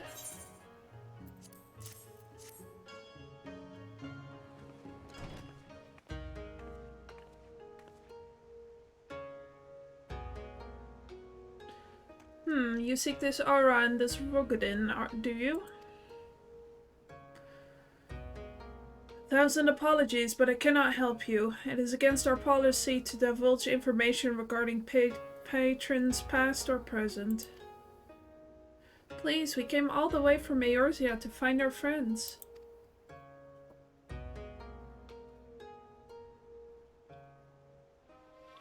Oh man. I've never been to a hot spring. I would like to go someday. We have our reputation to consider, miss. Men and women from all walks of life come here in search of rejuvenation, body and soul. They seek privacy and discretion, and we have ever honored their wishes. Only the Sekisei Gumi may demand otherwise. I am sorry, but there's naught I can do.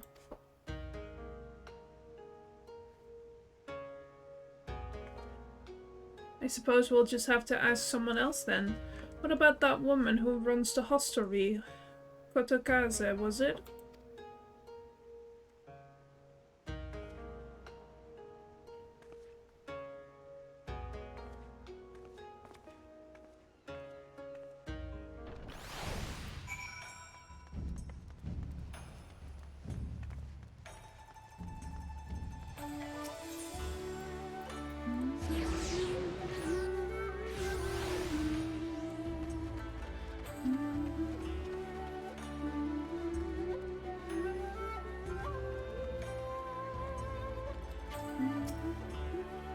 Welcome, traveler. Can I interest you in some rice wine?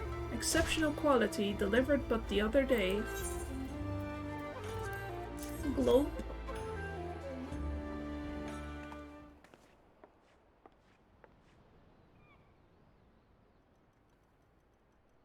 Ah, an Ari shinobi and a Rogadin samurai. If I may, I would answer your question with some few of mine own. If I speak of that which I know, Ijin, be not offended. You are familiar with the situation in the lands across the Ruby Sea? The doomed rebellion after 2.5 decades of quiet?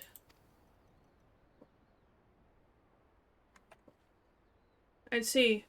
And you are familiar with the ways of Hingashi, how we elect to stand apart and support no cause but our own.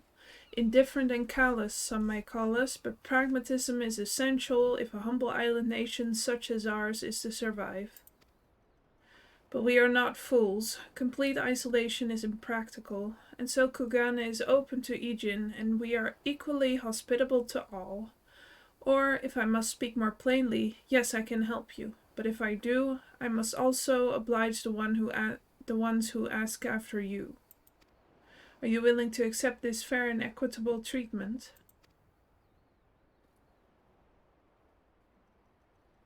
If anyone comes looking for us, tell them whatever you like. As you wish.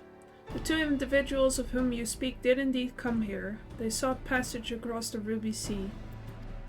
Few ships are willing to make the trip at the moment. Nevertheless, I made several introductions on their behalf. That was the extent of our interaction. I will provide you with the names of the captains if you like.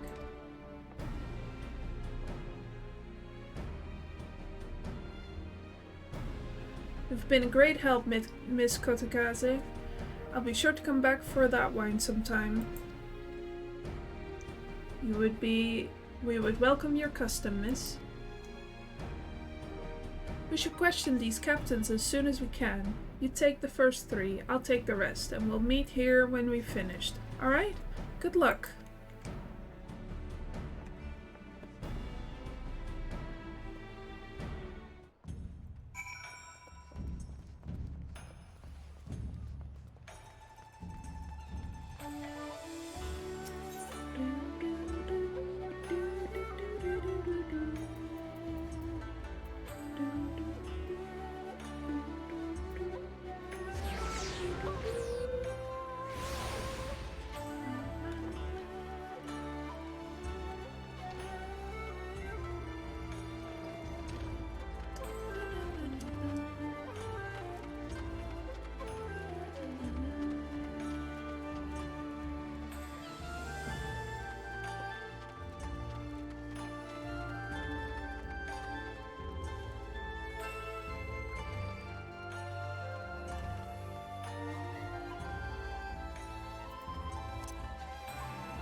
Oops.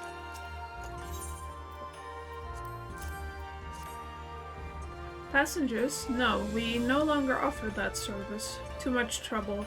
Now we only transport goods. I told this to the samurai and sent him on his way. The woman?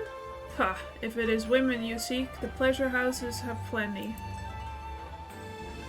Okay. I'm not looking for just... looking for the lady in the picture, dummy.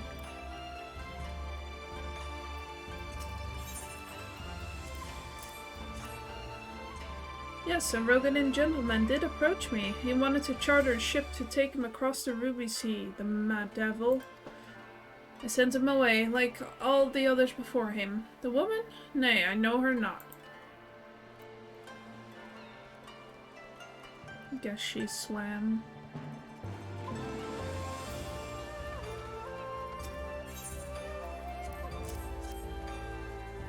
He asked me if I've seen this Ari woman and this Roganin samurai. The woman is unknown to me, but the man is not. He was for Doma, but I could not help him. We travel solely between here and Ratsat Han. It would be an unreasonable detour. Yeah, she's a ninja. She is actually the person who introduced like ninja skills to the Rose Guild in Limsa, which is pretty cool.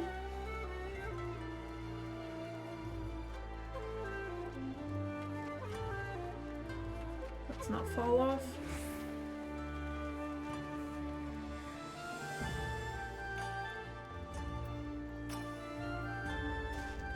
How did it?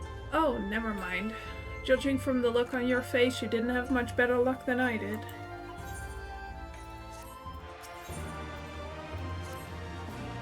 Well, I suppose we might as well head back to... Wait, I just remembered. There was someone on my list I forgot to visit. Gyodo. He is a Namazu fisherman, whatever that means, and a regular here. Maybe we'll find him if we look around.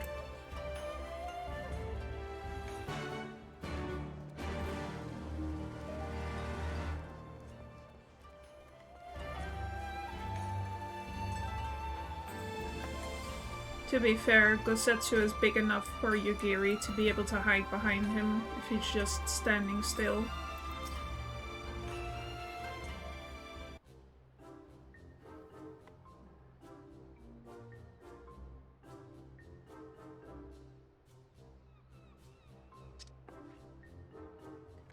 What? What? Why do you stare? You have business with me? By the 12, a talking fish. Yes, yes, a talking fish. How very observant of you, Ejin. You find me in good spirits, so your rudeness I will ignore this once. But only if you address me again in the proper manner.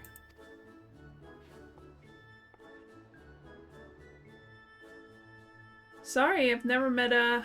Let's start again. You're Kyoto, right? My name is Lise, and this is Duache. We are looking for some friend of ours. Friends of ours.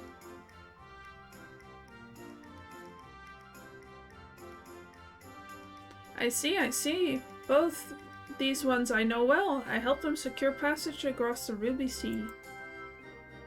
Really? That's wonderful. Could you do the same for us? Yes, yes, it would not be a problem. For you, I could charter a ship this very day. But the journey is fraught with much peril. The fare will not be cheap.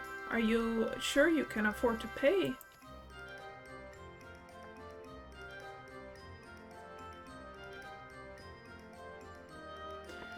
And I didn't think to bring any money, but surely Tatara will let us take whatever we need from the Scion's coffers, right? We shouldn't be the only passengers, though. Could we take a moment to talk it over with our friends? Yes, yes, but hurry! Your ship must depart under cover of darkness.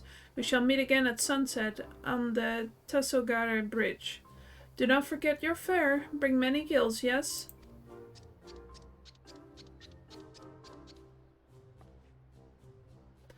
It's about time our luck changed. Alphino and the others will be thrilled.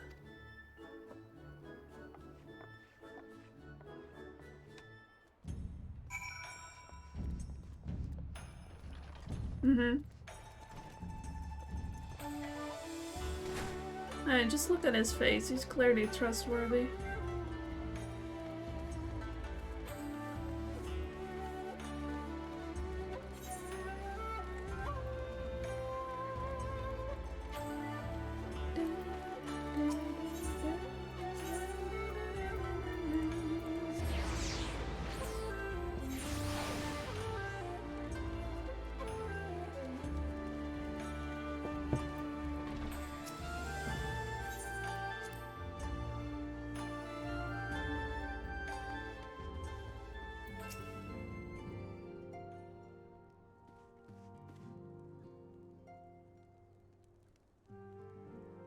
We spoke with a number of merchants and captains at the southern piers. Several recognized Gosetsu and confirmed that he had been searching for a vessel to deliver him to Othard. None, however, made any mention of Lady Yugiri. Yes, it was the same story for us, and then you'll never believe what happened.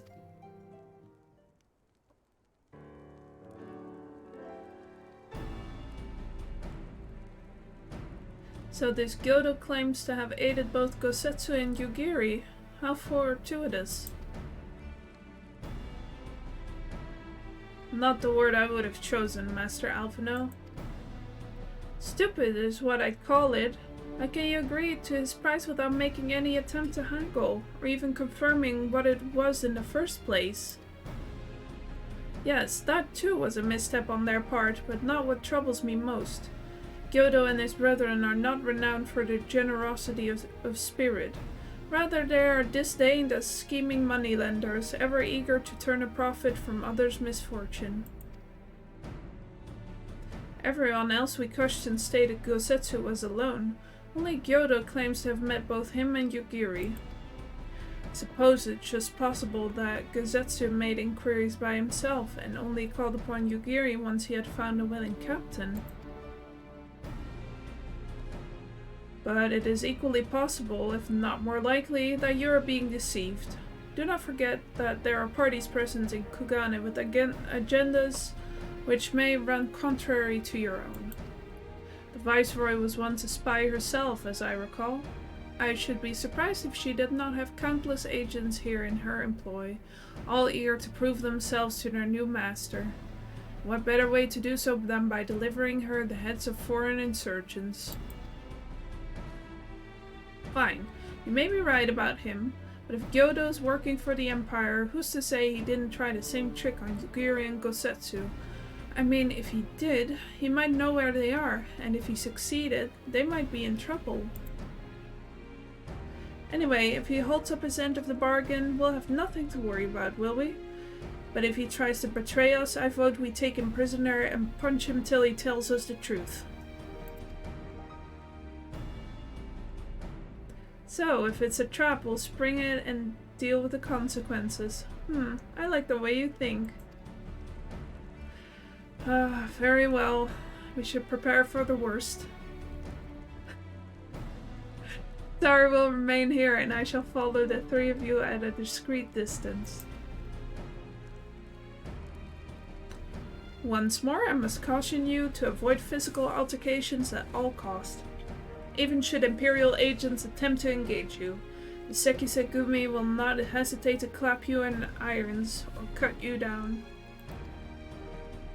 If anything untoward should happen, you are to return here at once. Is that clear?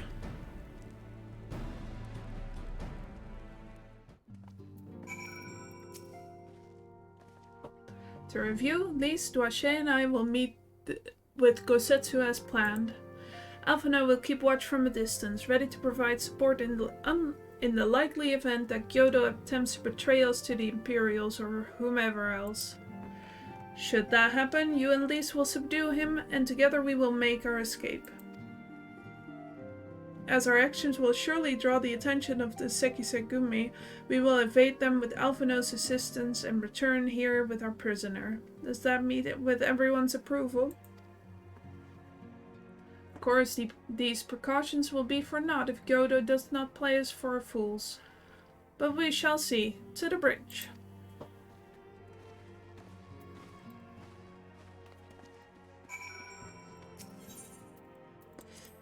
They just can't wait to beat up this little catfish dude.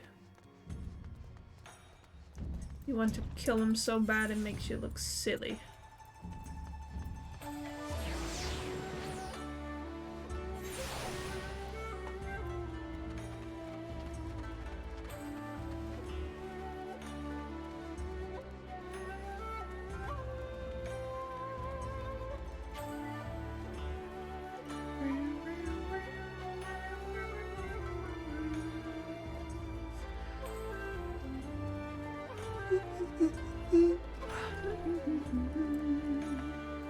Oh yeah, you already know what time it is, huh? Our would-be ally is nowhere to be seen. Make ready, Duache. Something smells fishy.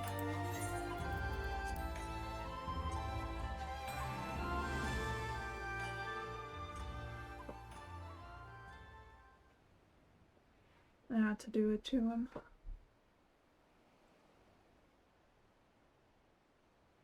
He's late.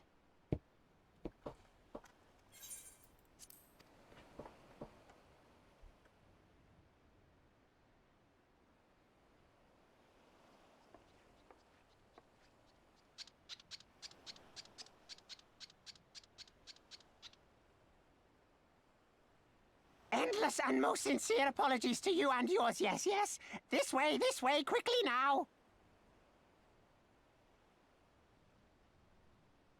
Gotta love that voice.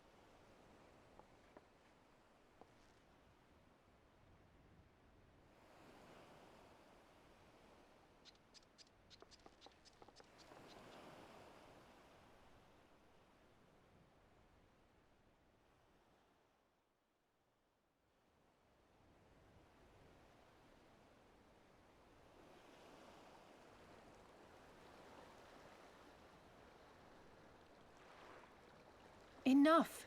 Where are you taking us? Where is the ship?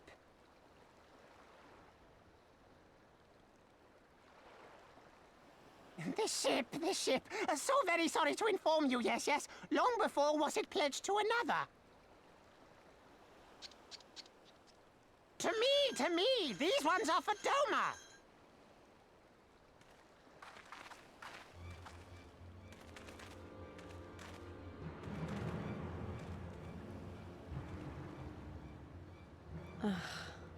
I knew it couldn't be this simple. Nothing personal, yes, just business. Then business is about to take a turn for the worse.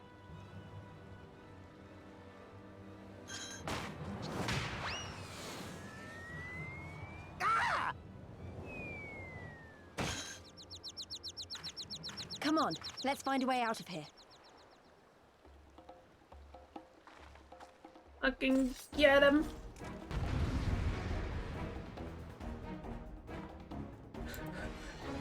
I love Lee's man.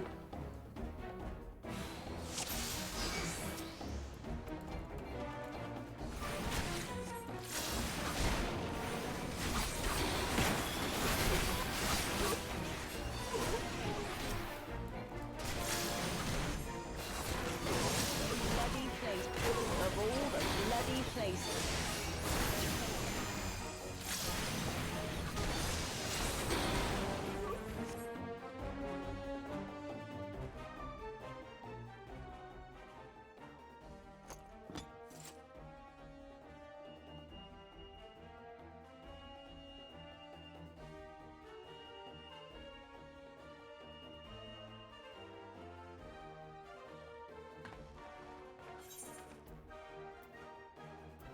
As expected, the Sekisegu may have caught our scent. Since finding them is out of the question, we'll have to wind our way back to the Ruby Bazaar, evading their patrols as we go. If they find you, use these smoke bombs to make your escape. Use the smoke bombs to evade the patrols. Be warned that attacking the Sekisegumi will result in failure.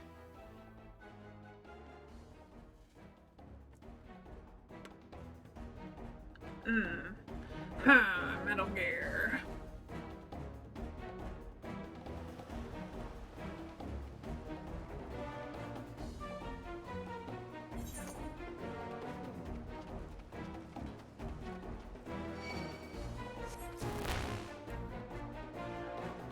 Hey guys, how's it going? Smoke bomb! Up!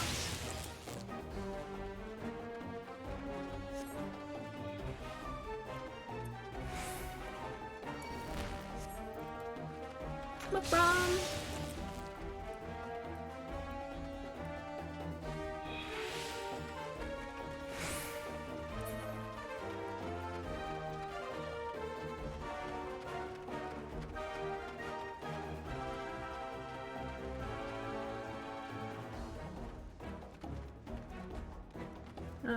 Insurmountable wall of crates.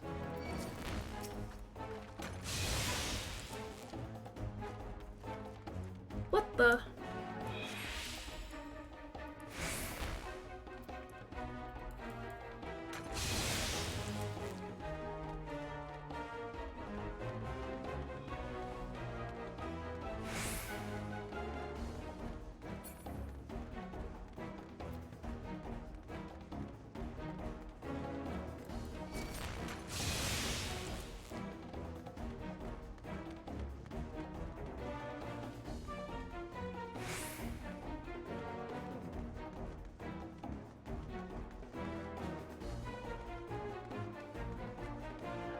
A whole squadron over there.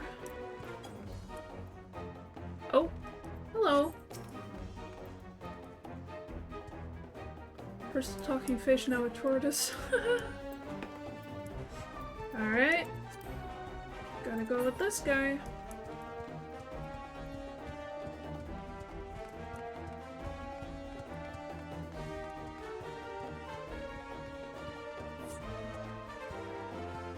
The 12 you made it. A fair or cogent friend might not find you in time.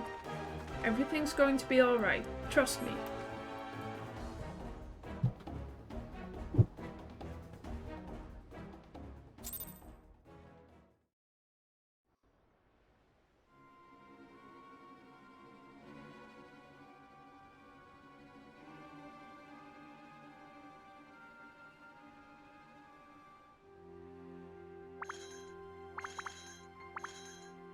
Stay hidden and quiet. Understood?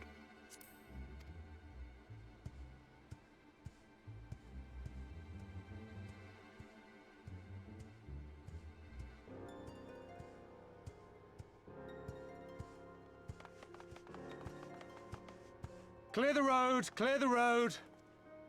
You there, Korjin. We seek 4 foreigners. One, a brutish woman carrying an unconscious Namazu. Have you seen them?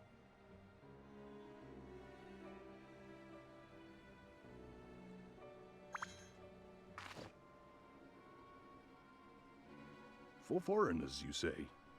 Ah, yes! Very rude they were, making no apology as they barged past.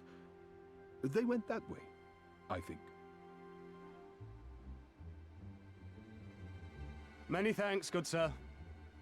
With me, they cannot have gone far.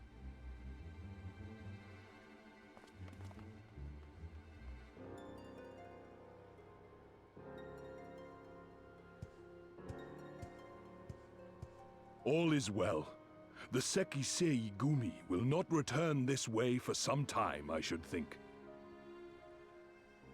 You are of the East Aldenard Trading Company, yes? Come with me. I know a safer way.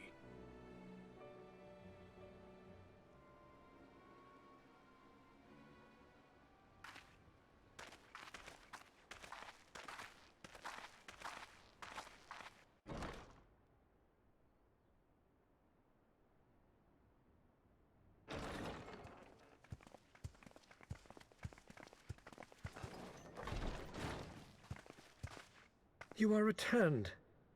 And with guests, I see.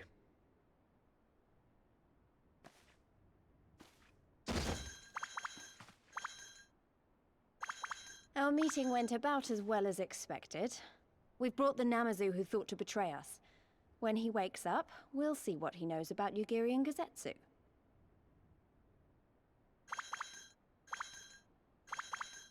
Well done, you. When I saw the Sekisei Gumi out in force, I did begin to worry, but I see my fears were misplaced. Actually, if it weren't for Soroban, we might not have gotten away. 'Twas my pleasure. Yet I must ask, Soroban, why would you deceive the Sekisei Gumi to help us, foreigners of whom you know naught? Why, out of the kindness of my heart, is what I would like to say, but my motives are not so pure. I chanced to witness your meeting with Hancock at the tavern and saw an opportunity. An opportunity?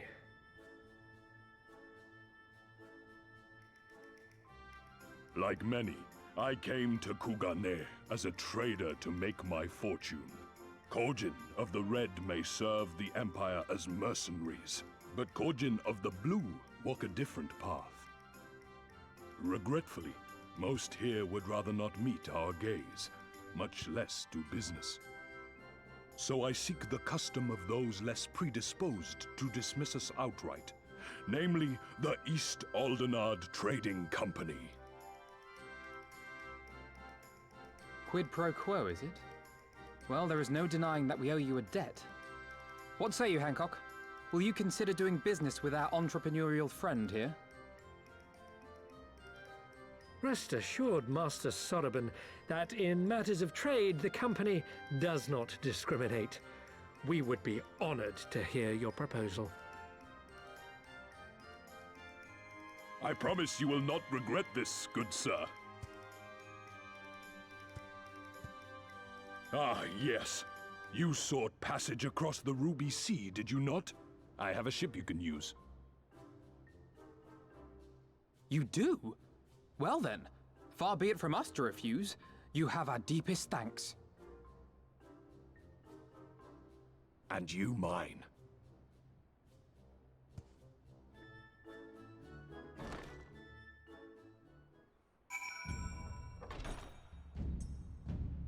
So when is it time to beat up the Namazu? I'm still annoyed that he tried to deceive us, but at least we were prepared for it. Even so, next time we should probably try to avoid running around Kugane in the middle of the night with half the city guards snapping at our heels.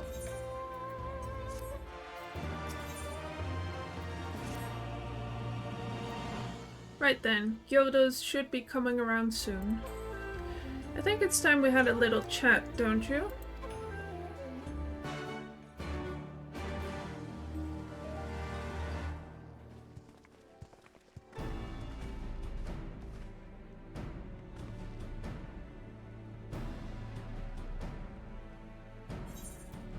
Rise and shine, little fishy. I know you can hear me, so stop pretending to be asleep or I'll give you another ride of my boots.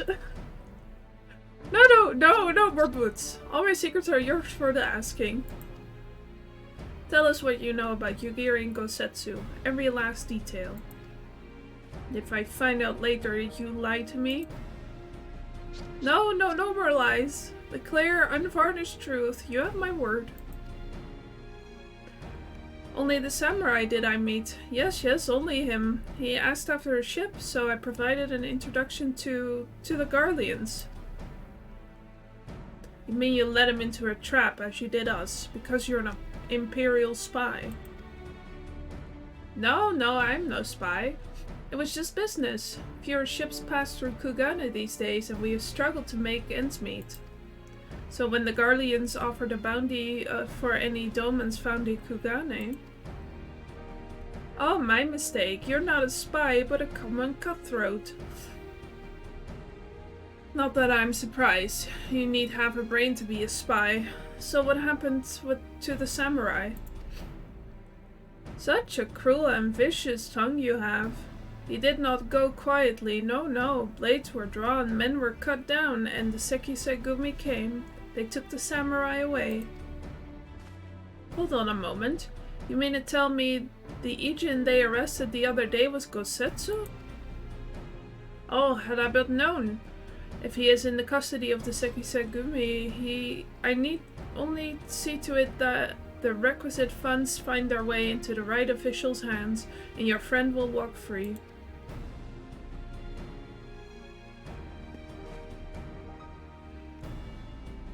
As it is in Ul'dah, so it is in Kugane. But given the circumstances, it seems we have no choice but to resort to morally questionable means. We'll make a pragmatist of you yet, Master Alphino.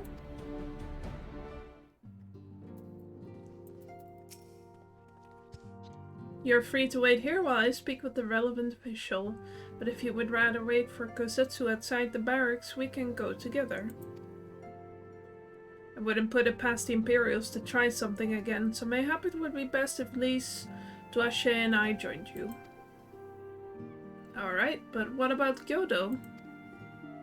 I will keep an eye on him for the time being. We can release him after you return with Gosetsu. You will doubtless have some choice words to say to the little fellow. Saraban, mayhaps it would be prudent to prepare your ship for our immediate departure. As you wish. Everything is in order? Then let us be off. The Sekisegumi barracks are to the north.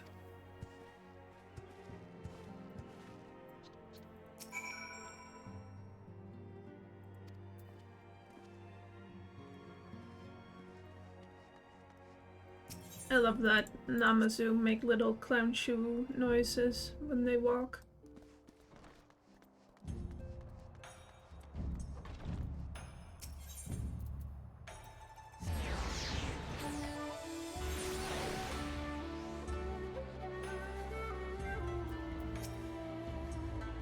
Must ask that you wait here. You may be assured that this will not take long.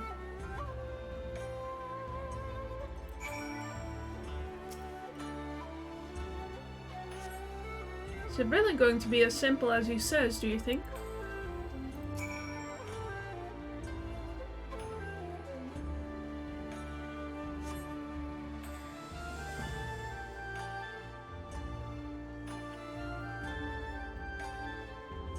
You said it wouldn't take long, right?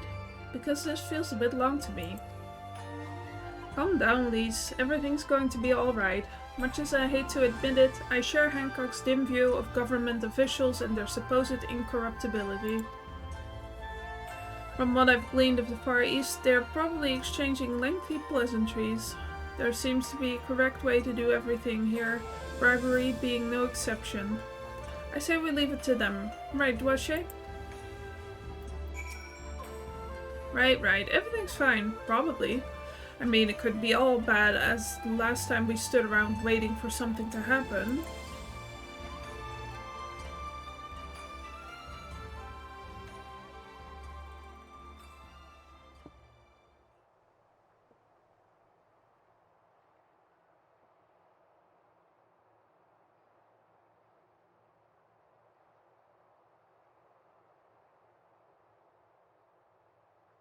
How about you?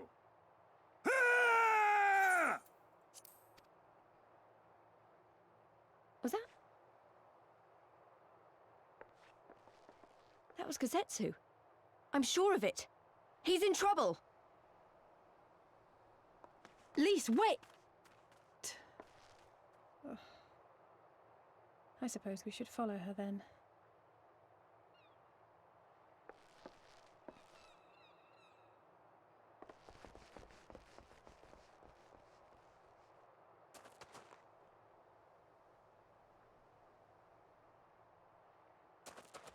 Victory to the samurai!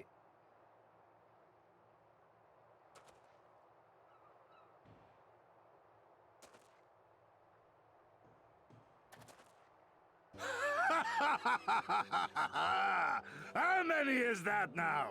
10 in a row?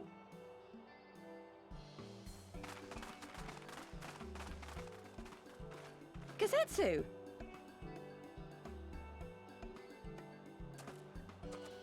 Oh! This is a surprise! What in blue blazes are you three doing here? I could ask you the same thing. We've been looking all over for you, and then I suddenly heard you screaming. It would seem there has been a misunderstanding. Allow me to explain.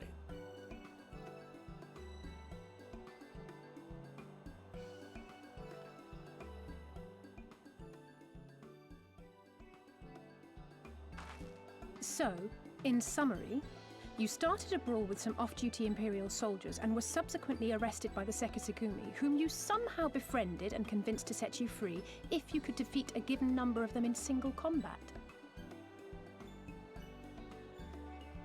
10 bouts for my freedom, aye. 'Tis but a pity you came too late to witness the last one.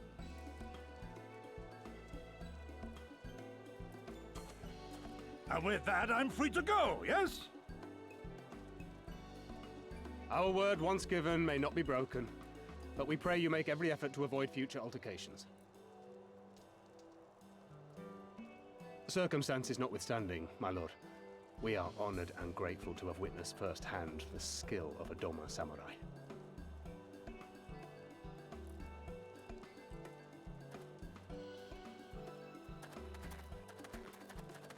Ah, and we had just concluded negotiations. I gather my assistance was not required.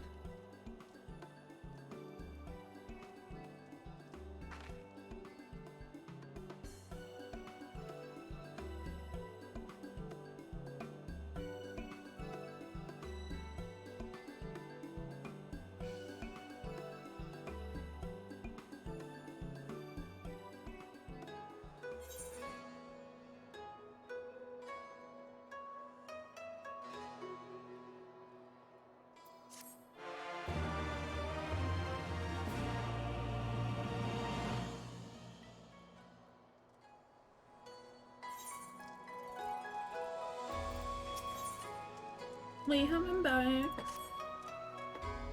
I must apologize that you endured such trials and tribulations in search of me. There's no need for that. You had no way of knowing we would come looking for you. You were after a ship to take you to Doma, yes? It just so happens we have found a willing captain. Truly? What fortune. We will tell you all about it back at the company offices. Alphino and Tatara are waiting for us there.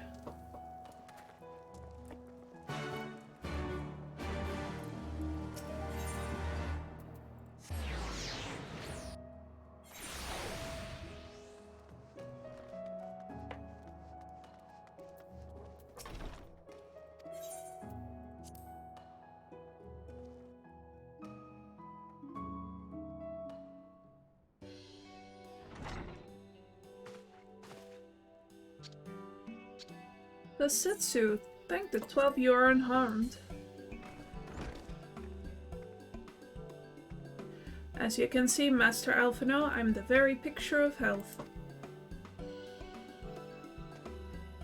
You, vile fiend, malevolent trickster, how kind the kami are to grant me vengeance so soon. But first, I demand you return the coin you so villainously embezzled from me.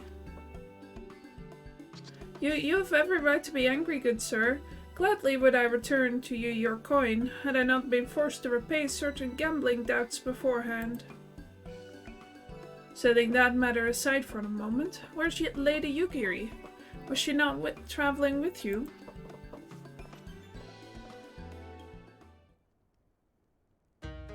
For a time, aye, but we parted ways some while ago, better to improve our chances of finding Lord Hien.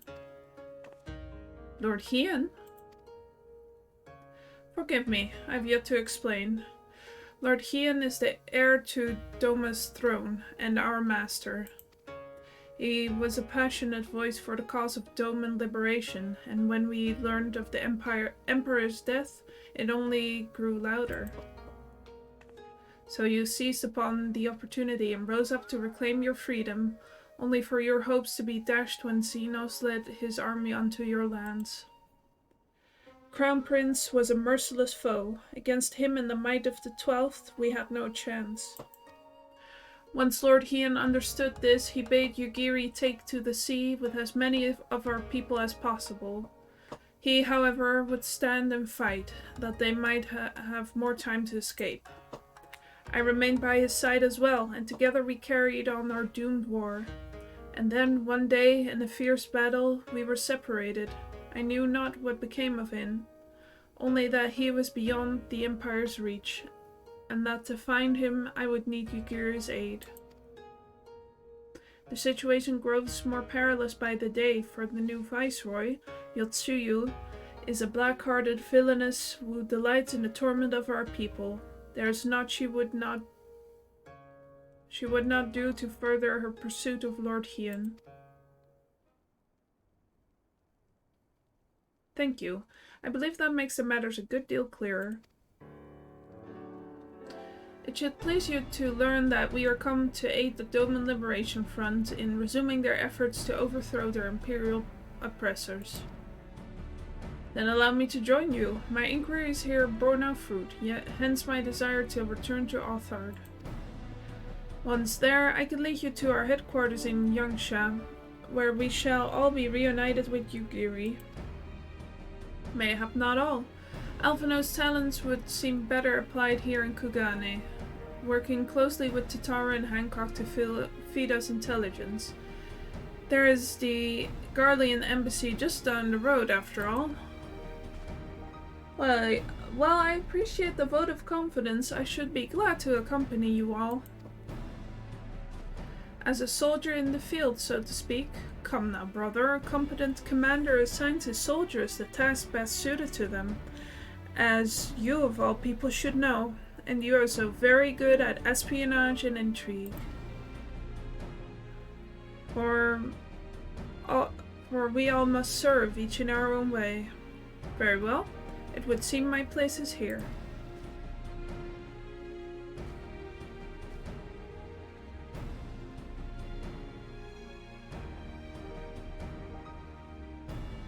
Sarban is waiting at the pier.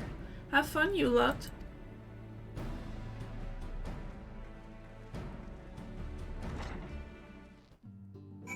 Duache walking straight into a potted plant.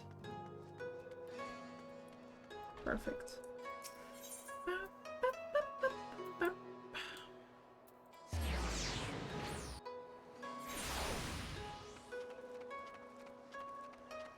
Let's go!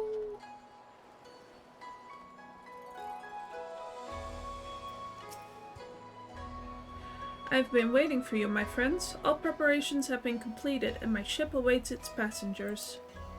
Shall we depart without further delay? After you, my shelled friend. If you insist. With me, everyone, the Ruby Sea awaits.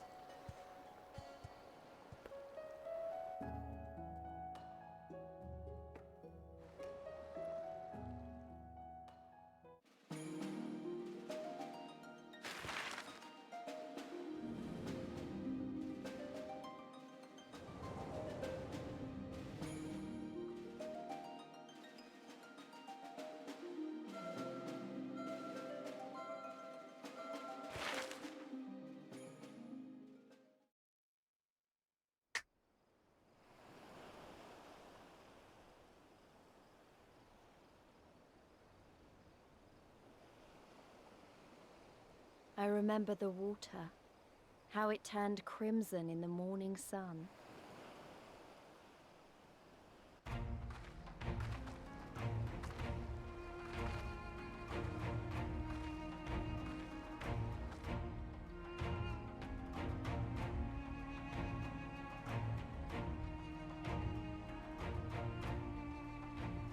A shimmering sea of rubies, stretching from horizon to horizon. You could almost believe it went on forever. But beyond that red expanse lay a land in turmoil. On the shores of Othard, our Doman brothers struggled in vain.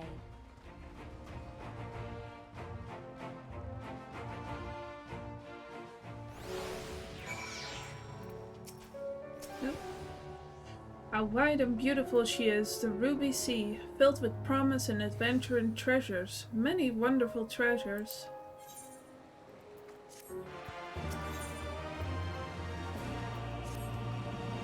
Now, in order to reach the shores of Othard, you will need to cross the resplendent waters you see before you.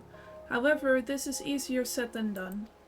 To set forth without making the necessary preparations is to invite the Confederacy to claim your vessel and your life should you resist. But this fate can be avoided by paying the ruby tithe, thereby earning you the blessing of the pirate lords. So let us go and greet them. Our destination is the isle to the west. That doesn't look very far to me. Twache, why don't we jump in and swim for it? I've had my fill of boats. An excellent idea. I think you shall find the water to your liking. I will use my ship to deliver those less inclined to the isle.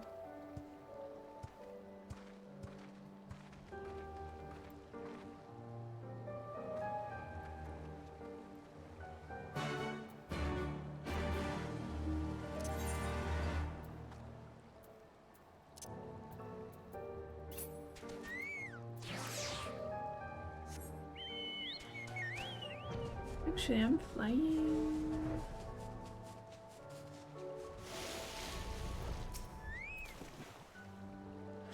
Right, this should be easy, and a good way to loosen up before the next fight, whenever it comes. Hehehe. Hell yeah. 20 kills says I beat you there. No.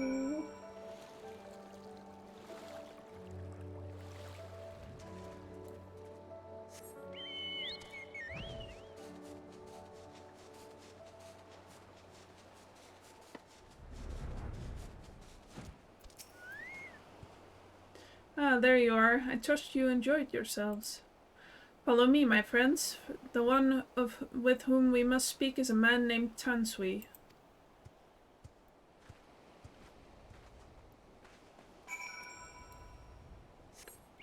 It's the jock mentality.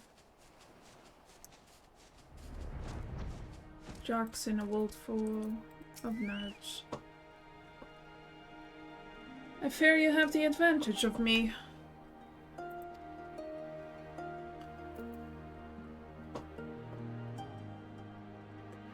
Most honorable and esteemed Dwashe Mumafu, I am Tansui, a humble maid who serves at the pleasure of the Confederacy's captain. As you are in the company of the Shellback, I presume we have business to discuss.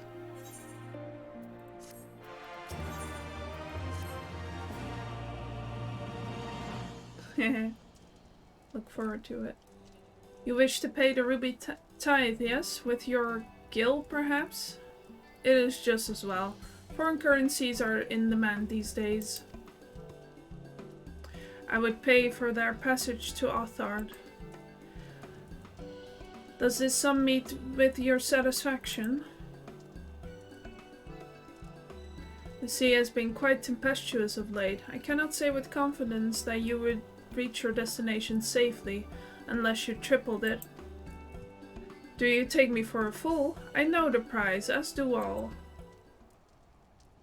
Alas, we live in interesting times. As you came from Kugane, I should think I need not tell you that.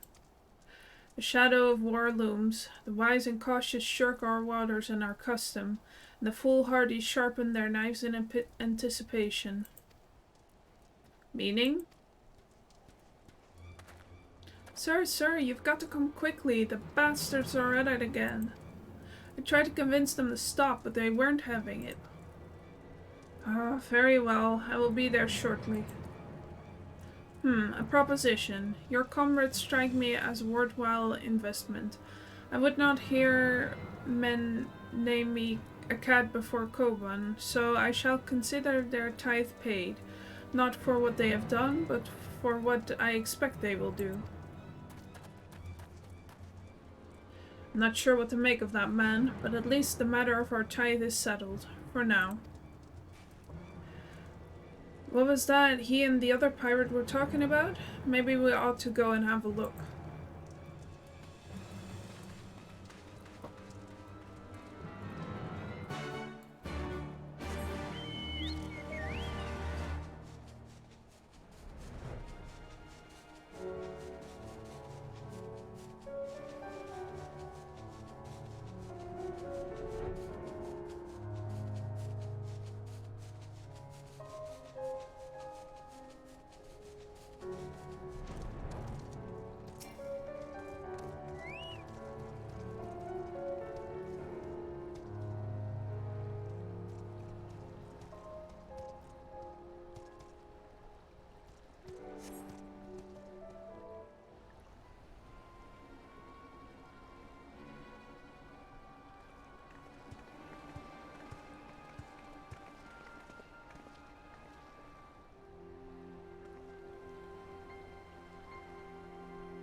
Gentlemen, I'm told you were most unreceptive to my associate's requests. I realize you do not look kindly on the Confederacy and her ways, but if you refuse to pay the ruby tithe, your safety in these waters cannot be assured. Spare me your concern, pirate. Your feeble attempts at extortion will not work on us.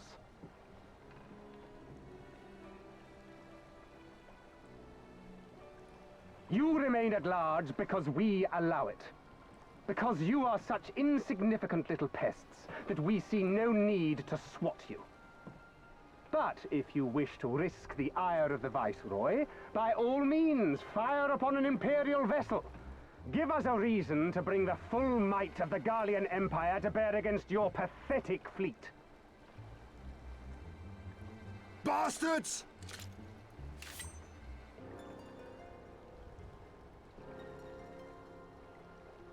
Gentlemen, surely the fact that you have such limitless resources at your disposal gives you all the more reason to spare some few coins for the less fortunate.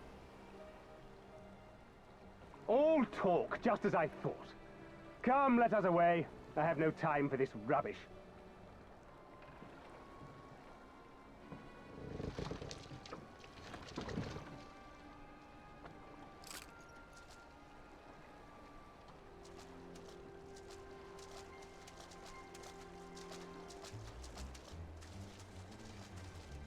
No, right? We're all the same to them, aren't we? Savages to be ruled or slaughtered.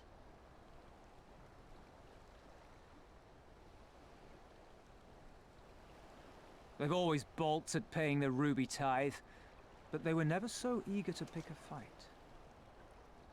The problem, you see, is that many of my comrades in the Confederacy are of Doman descent, and the acting Viceroy, well, she's none too fond of Domans, to say the least.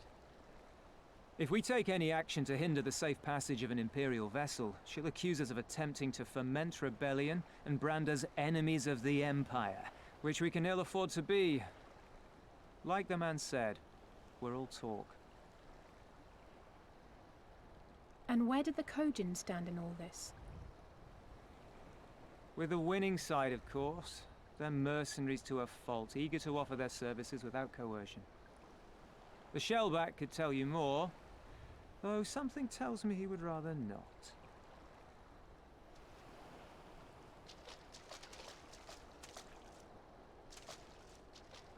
I don't understand.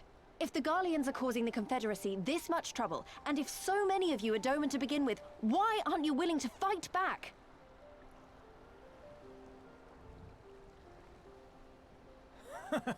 Spoken like a true friend of the Doman Liberation Front. If you're planning to rouse us with noble words and grand promises, don't bother. We all know what the Imperial Army can do. Compared to them, we're boys with boats. Besides, what ties a man may once have held to his home are forsaken upon joining the Confederacy. We look out for none but our own.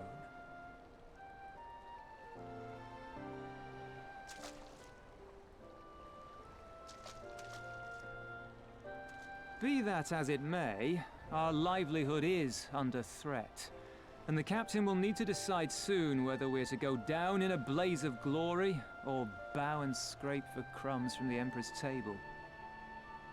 All while our friend the Viceroy continues her purge of Doma's radical elements.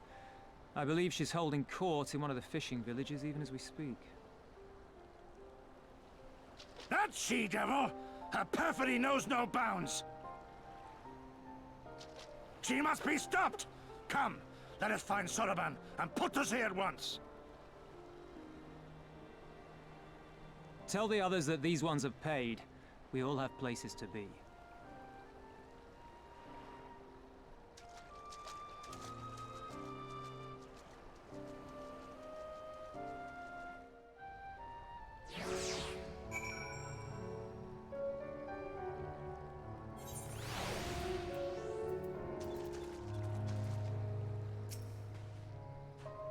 Oh boy, you're gonna love this. What are we waiting for? Come, come, Soroban cannot have gone far. Though now I think on it, it is passing strange that he left without warning. Mayhap he did not wish to be seen by his Kojian brethren. I doubt he thought to leave us behind, but nevertheless it may be prudent to return to his ship, or at least to the Confederate encampment.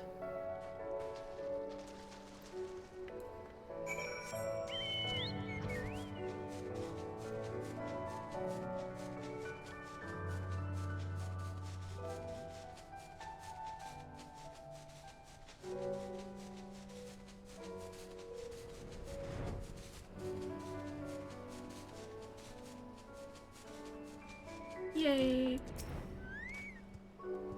Oh, my friends, 1,000 pardons. As you may have guessed, I was reluctant to be seen in your company by my red brothers. Ours is a complex relationship. I pray you do not misinterpret their action as a reflection of our allegiances as a whole. You understand? Kami be praised. Too often our Shell is quick to judge all Kojin for the deeds of one. Right then, now that our business with Tansui is concluded, we can traverse the Ruby Sea without fear. Yay! I shall return to the ship and prepare for our departure. If you have any remaining business to conduct with the pirates here, I pray you do so now. Ah, that reminds me, Duache. Would you be so kind as to inform the Confederates of our plans? The more they know of our movements, the less like we are to be mistaken for another vessel by their comrades.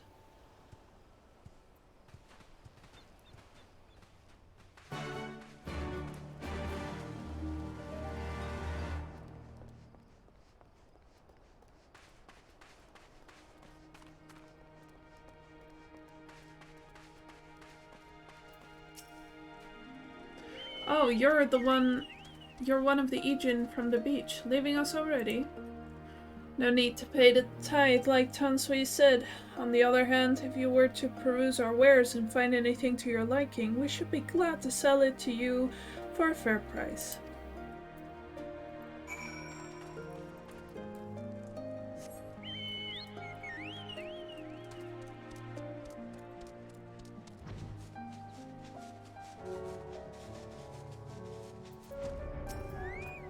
Person. You have spoken with the Confederates up above, then? Excellent. If you are ready to depart, we may do so at any time. All aboard! Then let us be off. I shall deliver you to the fishing village of Isari. Wait, Tonsui said that the Viceroy was holding court in one of the fishing villages, did he not? Should Isari chance to be the village in question, we should instantly find ourselves surrounded by Imperial soldiers. I think it's safer to come ashore some distance away. Very well, I know just the place.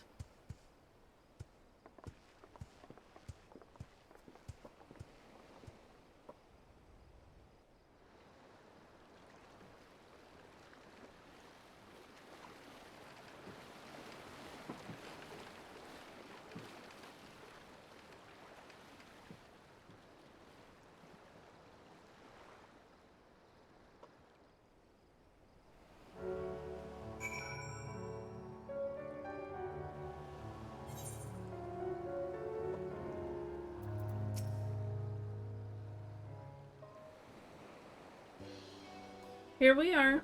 I am reasonably certain none bore witness to our approach. And with this, I believe I have fulfilled the terms of our agreement. Aye, that you have. You have my deepest thanks, Sorbonne. Truly, we are blessed to have befriended such a clever and industrious merchant. Oh, you are much too kind, good sir. I know not where your path may lead, but I wish you the very best, and hope that we shall meet again.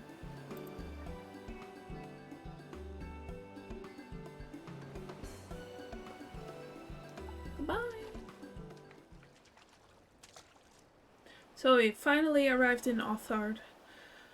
All we need to do now is liberate Doma. Ah, yes, that. Look, daunting though it is, we do have one thing in our favor, the element of surprise. Unlike in Girabania, the Imperials don't know we're here. Admittedly, it may be our only advantage, considering how few of us there are. Well, I expect the Doma Liberation Front will even up the odds a bit. But before all that, we need to see if this is the fishing village Tonsui was talking about.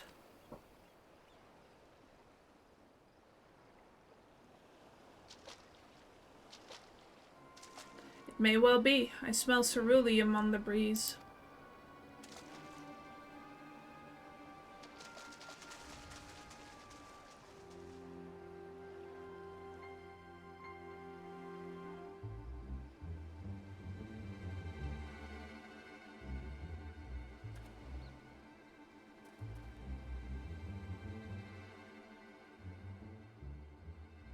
Even accounting for the rebellion, such indiscriminate shows of force seem pointlessly excessive.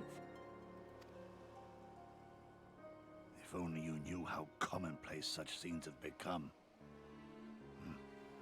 Are we too late? Over there, someone's coming.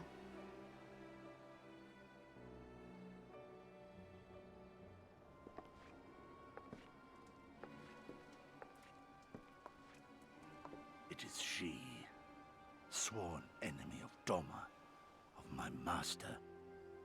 The traitor who sold her homeland to the Garleans. Yotsuyu. The Viceroy herself. And look behind her. Isn't that...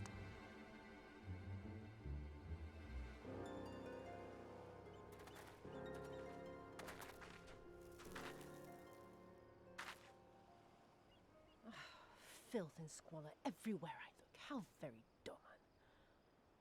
What I wouldn't do for a drink. Come now. You've no reason to look so afraid.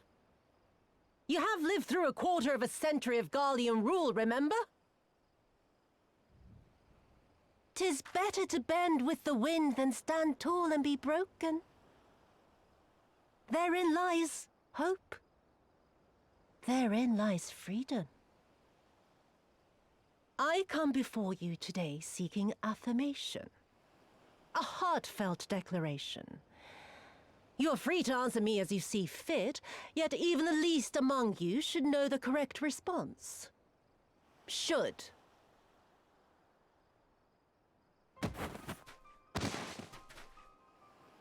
A resident of your village, one of your neighbors, mayhap your friend, was detained by the Korjin this morning. They say he was attempting to flee to Kugane, but we both know that simply isn't true, don't we? Have you anything to say?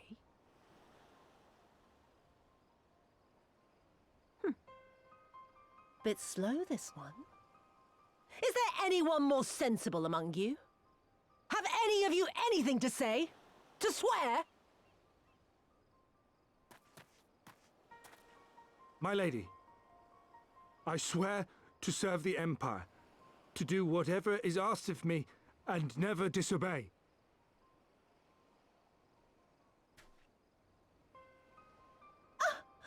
Well said, that man. Of course, it wouldn't do to simply take you at your word.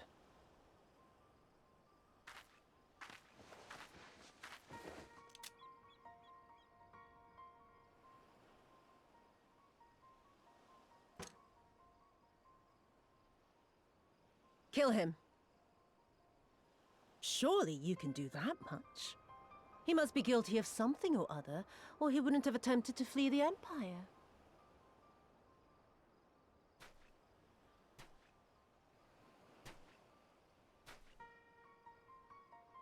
I have a family.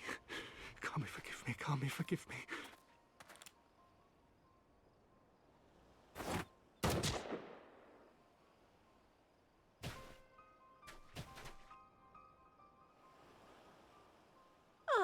Very, very good.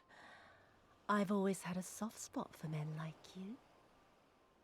Next, I want you to shoot those two over there. Too old to work, you understand.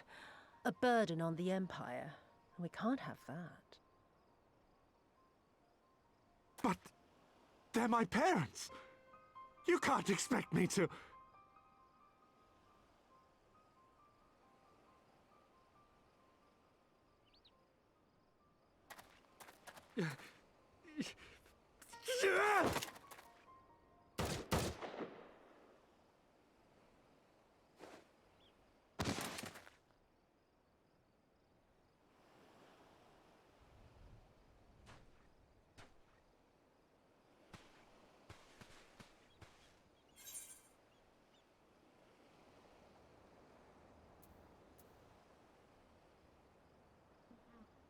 We will show them no mercy.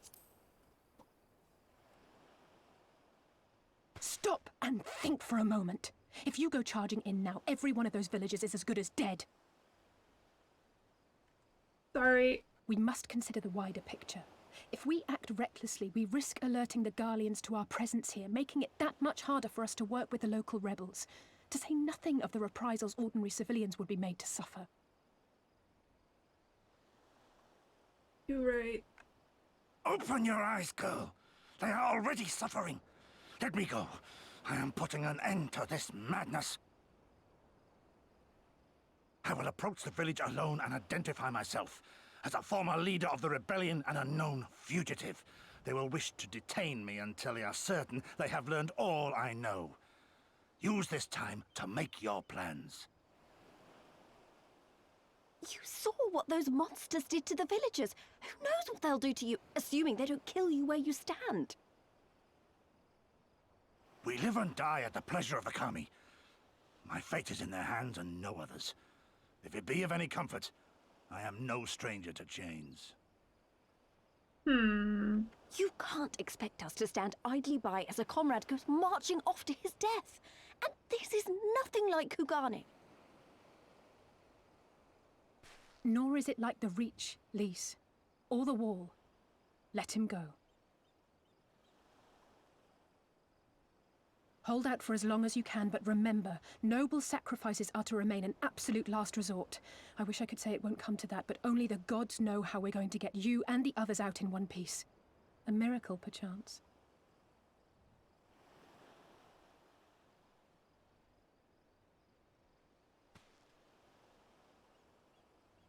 great tower stands to the north and east. Look to its occupants for aid and succor. Together, you may yet find your miracle. Now, leave this place. I must go.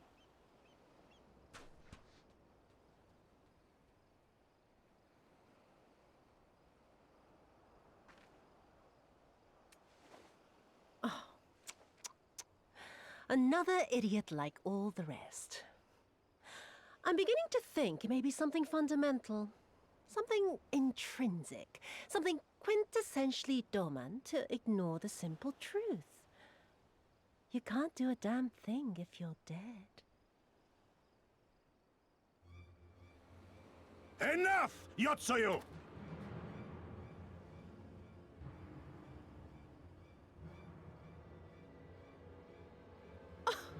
Well now, this is a surprise.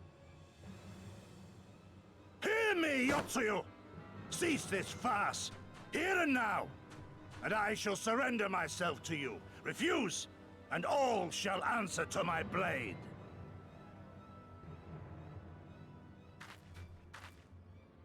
Bring him to the tavern.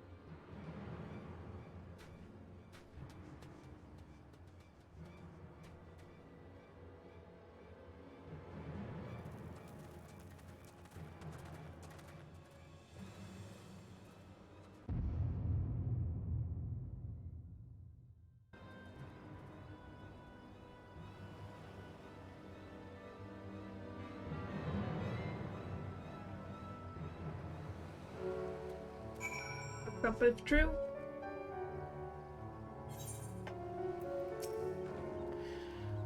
I hate it as much as you do, maybe even more. Every fiber of my being was crying out to intervene, but what's done is done. Gosetsu's gamble has gifted us the time we need to find a solution. He bade us seek aid at the distant tower, yes? For want of a better idea, I say we should do just that, while taking care to avoid the Imperials. Okay. Whee.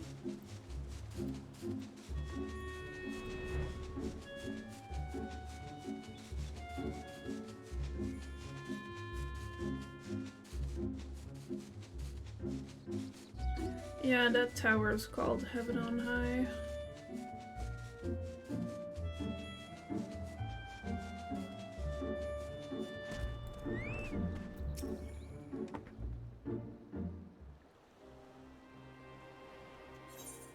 We seem to have evaded their patrols so far.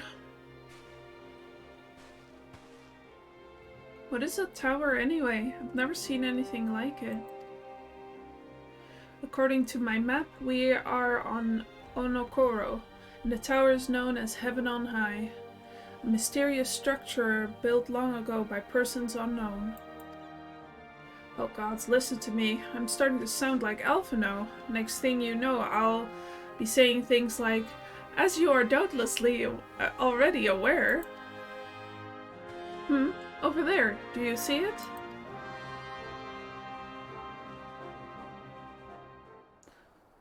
Doesn't look like it's been dead for long. Whoever did this, they're a good shot. I can't see a single stray arrow. Well, someone's hungry. Wait, that wasn't either of you, was it?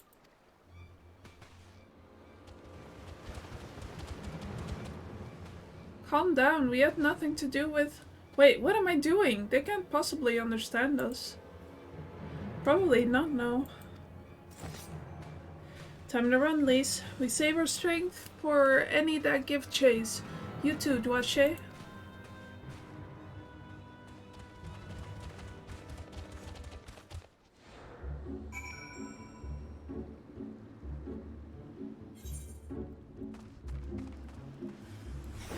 Get out of here.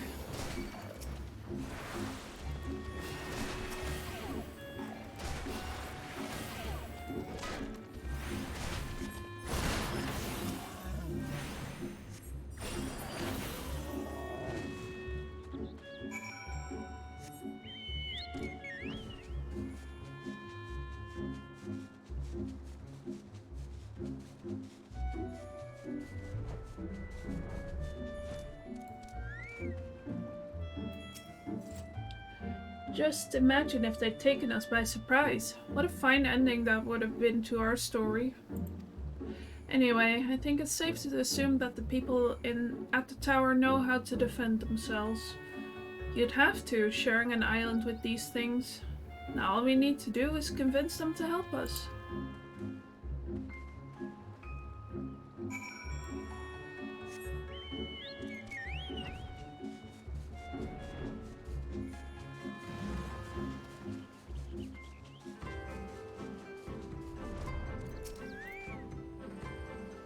Oh, there's a settlement here, and they've even got their own aetheryte. Wait a minute, I've seen that standard before. It was when we met Tonsui, which means this place belongs to... Oh. Yep, to the pirates. Would seem we have found a Confederate settlement, mayhap even their headquarters, judging by the size of this place. So Gosetsu bade us seek out the Confederacy for aid and succor, the selfsame Confederacy that refuses to openly oppose the Empire. Well, nothing ventured, nothing gained, I suppose. At the very least, they're unlikely to ask us for the tithe.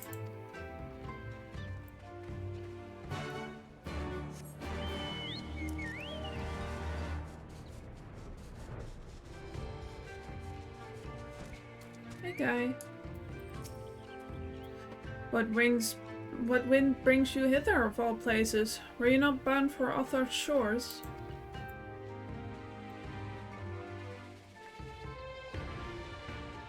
I see. I trust you have not forgotten our previous conversation on the subject. No? Then what do you want? A second opinion? Very well. Come with me. I will take you to the captain, Rasho. Just like that, an audience with their leader. How very accommodating. We must needs choose our words carefully. You leave it to me. I've always been good with people. This will also give me a chance to use the Eastern greeting they showed me in Revenant's Toll.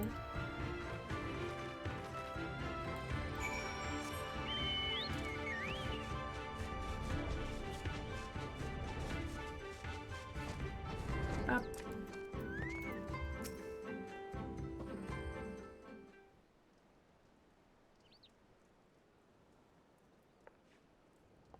Greetings, you must be Rasho, the leader of the Confederacy, and so on. I realize this is all a bit sudden, but the thing is, we have a little favor to ask. Oh gods, I've probably broken half a dozen rules of Far Eastern etiquette already. Well, I'm sorry about that, but you will have to understand that we're in a hurry, so I'm gonna stop talking now.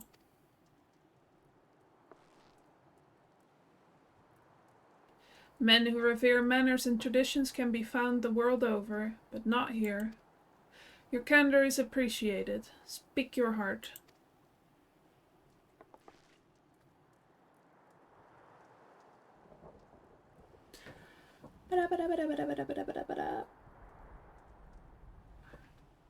Gosetsu, a former leader of the rebellion. Aye, I know of him. Why he bade you to petition us for aid and succor, however, I know not. At the risk of repeating myself, to join the Confederacy is to renounce all other ties. We are beholden to none, allied with none. When Doma was invaded by the Empire 25 years ago, we did not rush to her defense.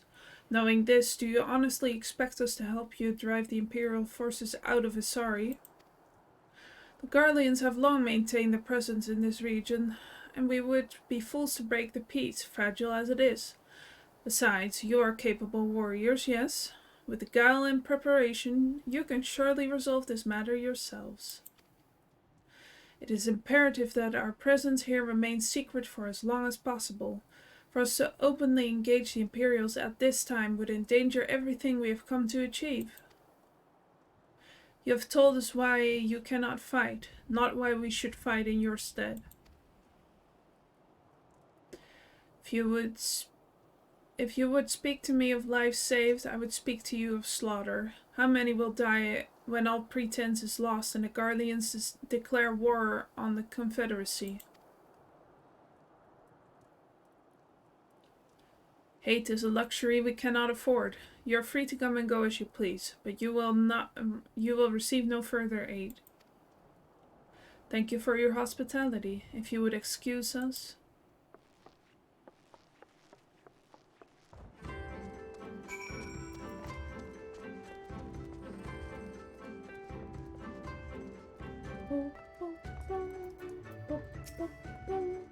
Hey Dwashe, I know that didn't go well, but I'm not prepared to give up on him yet.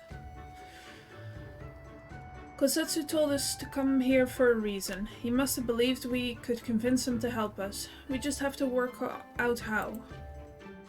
My thoughts exactly. I'm glad to hear we are of the same mind. It is little wonder they refused. We have done naught but to persuade them. Real work begins now.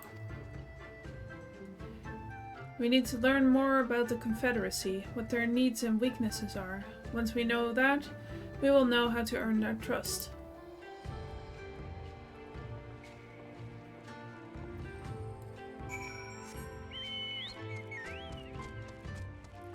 Alright.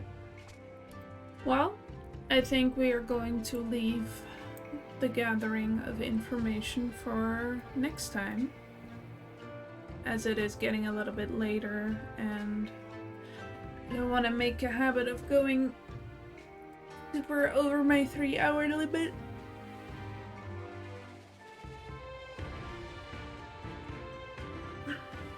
So I'm going to go to the ending screen. Yeah, it was. Oh. Well, fun villains this expansion.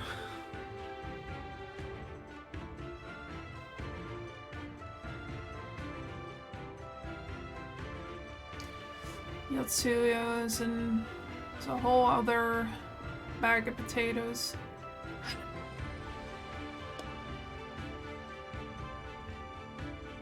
Yeah, one thing you can surely say about Square Enix is that they love their villains sexy. I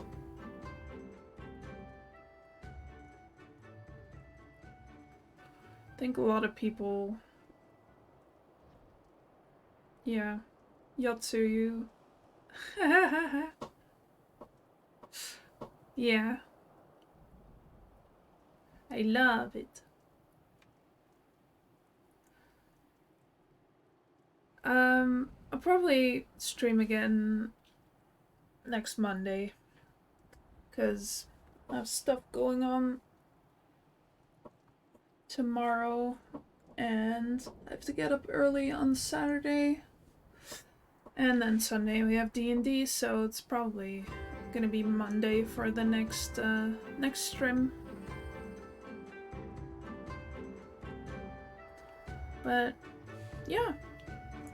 Looking forward to continuing the story. We're making good headway. Thank you for being here, and see you next time. Goodbye, goodbye!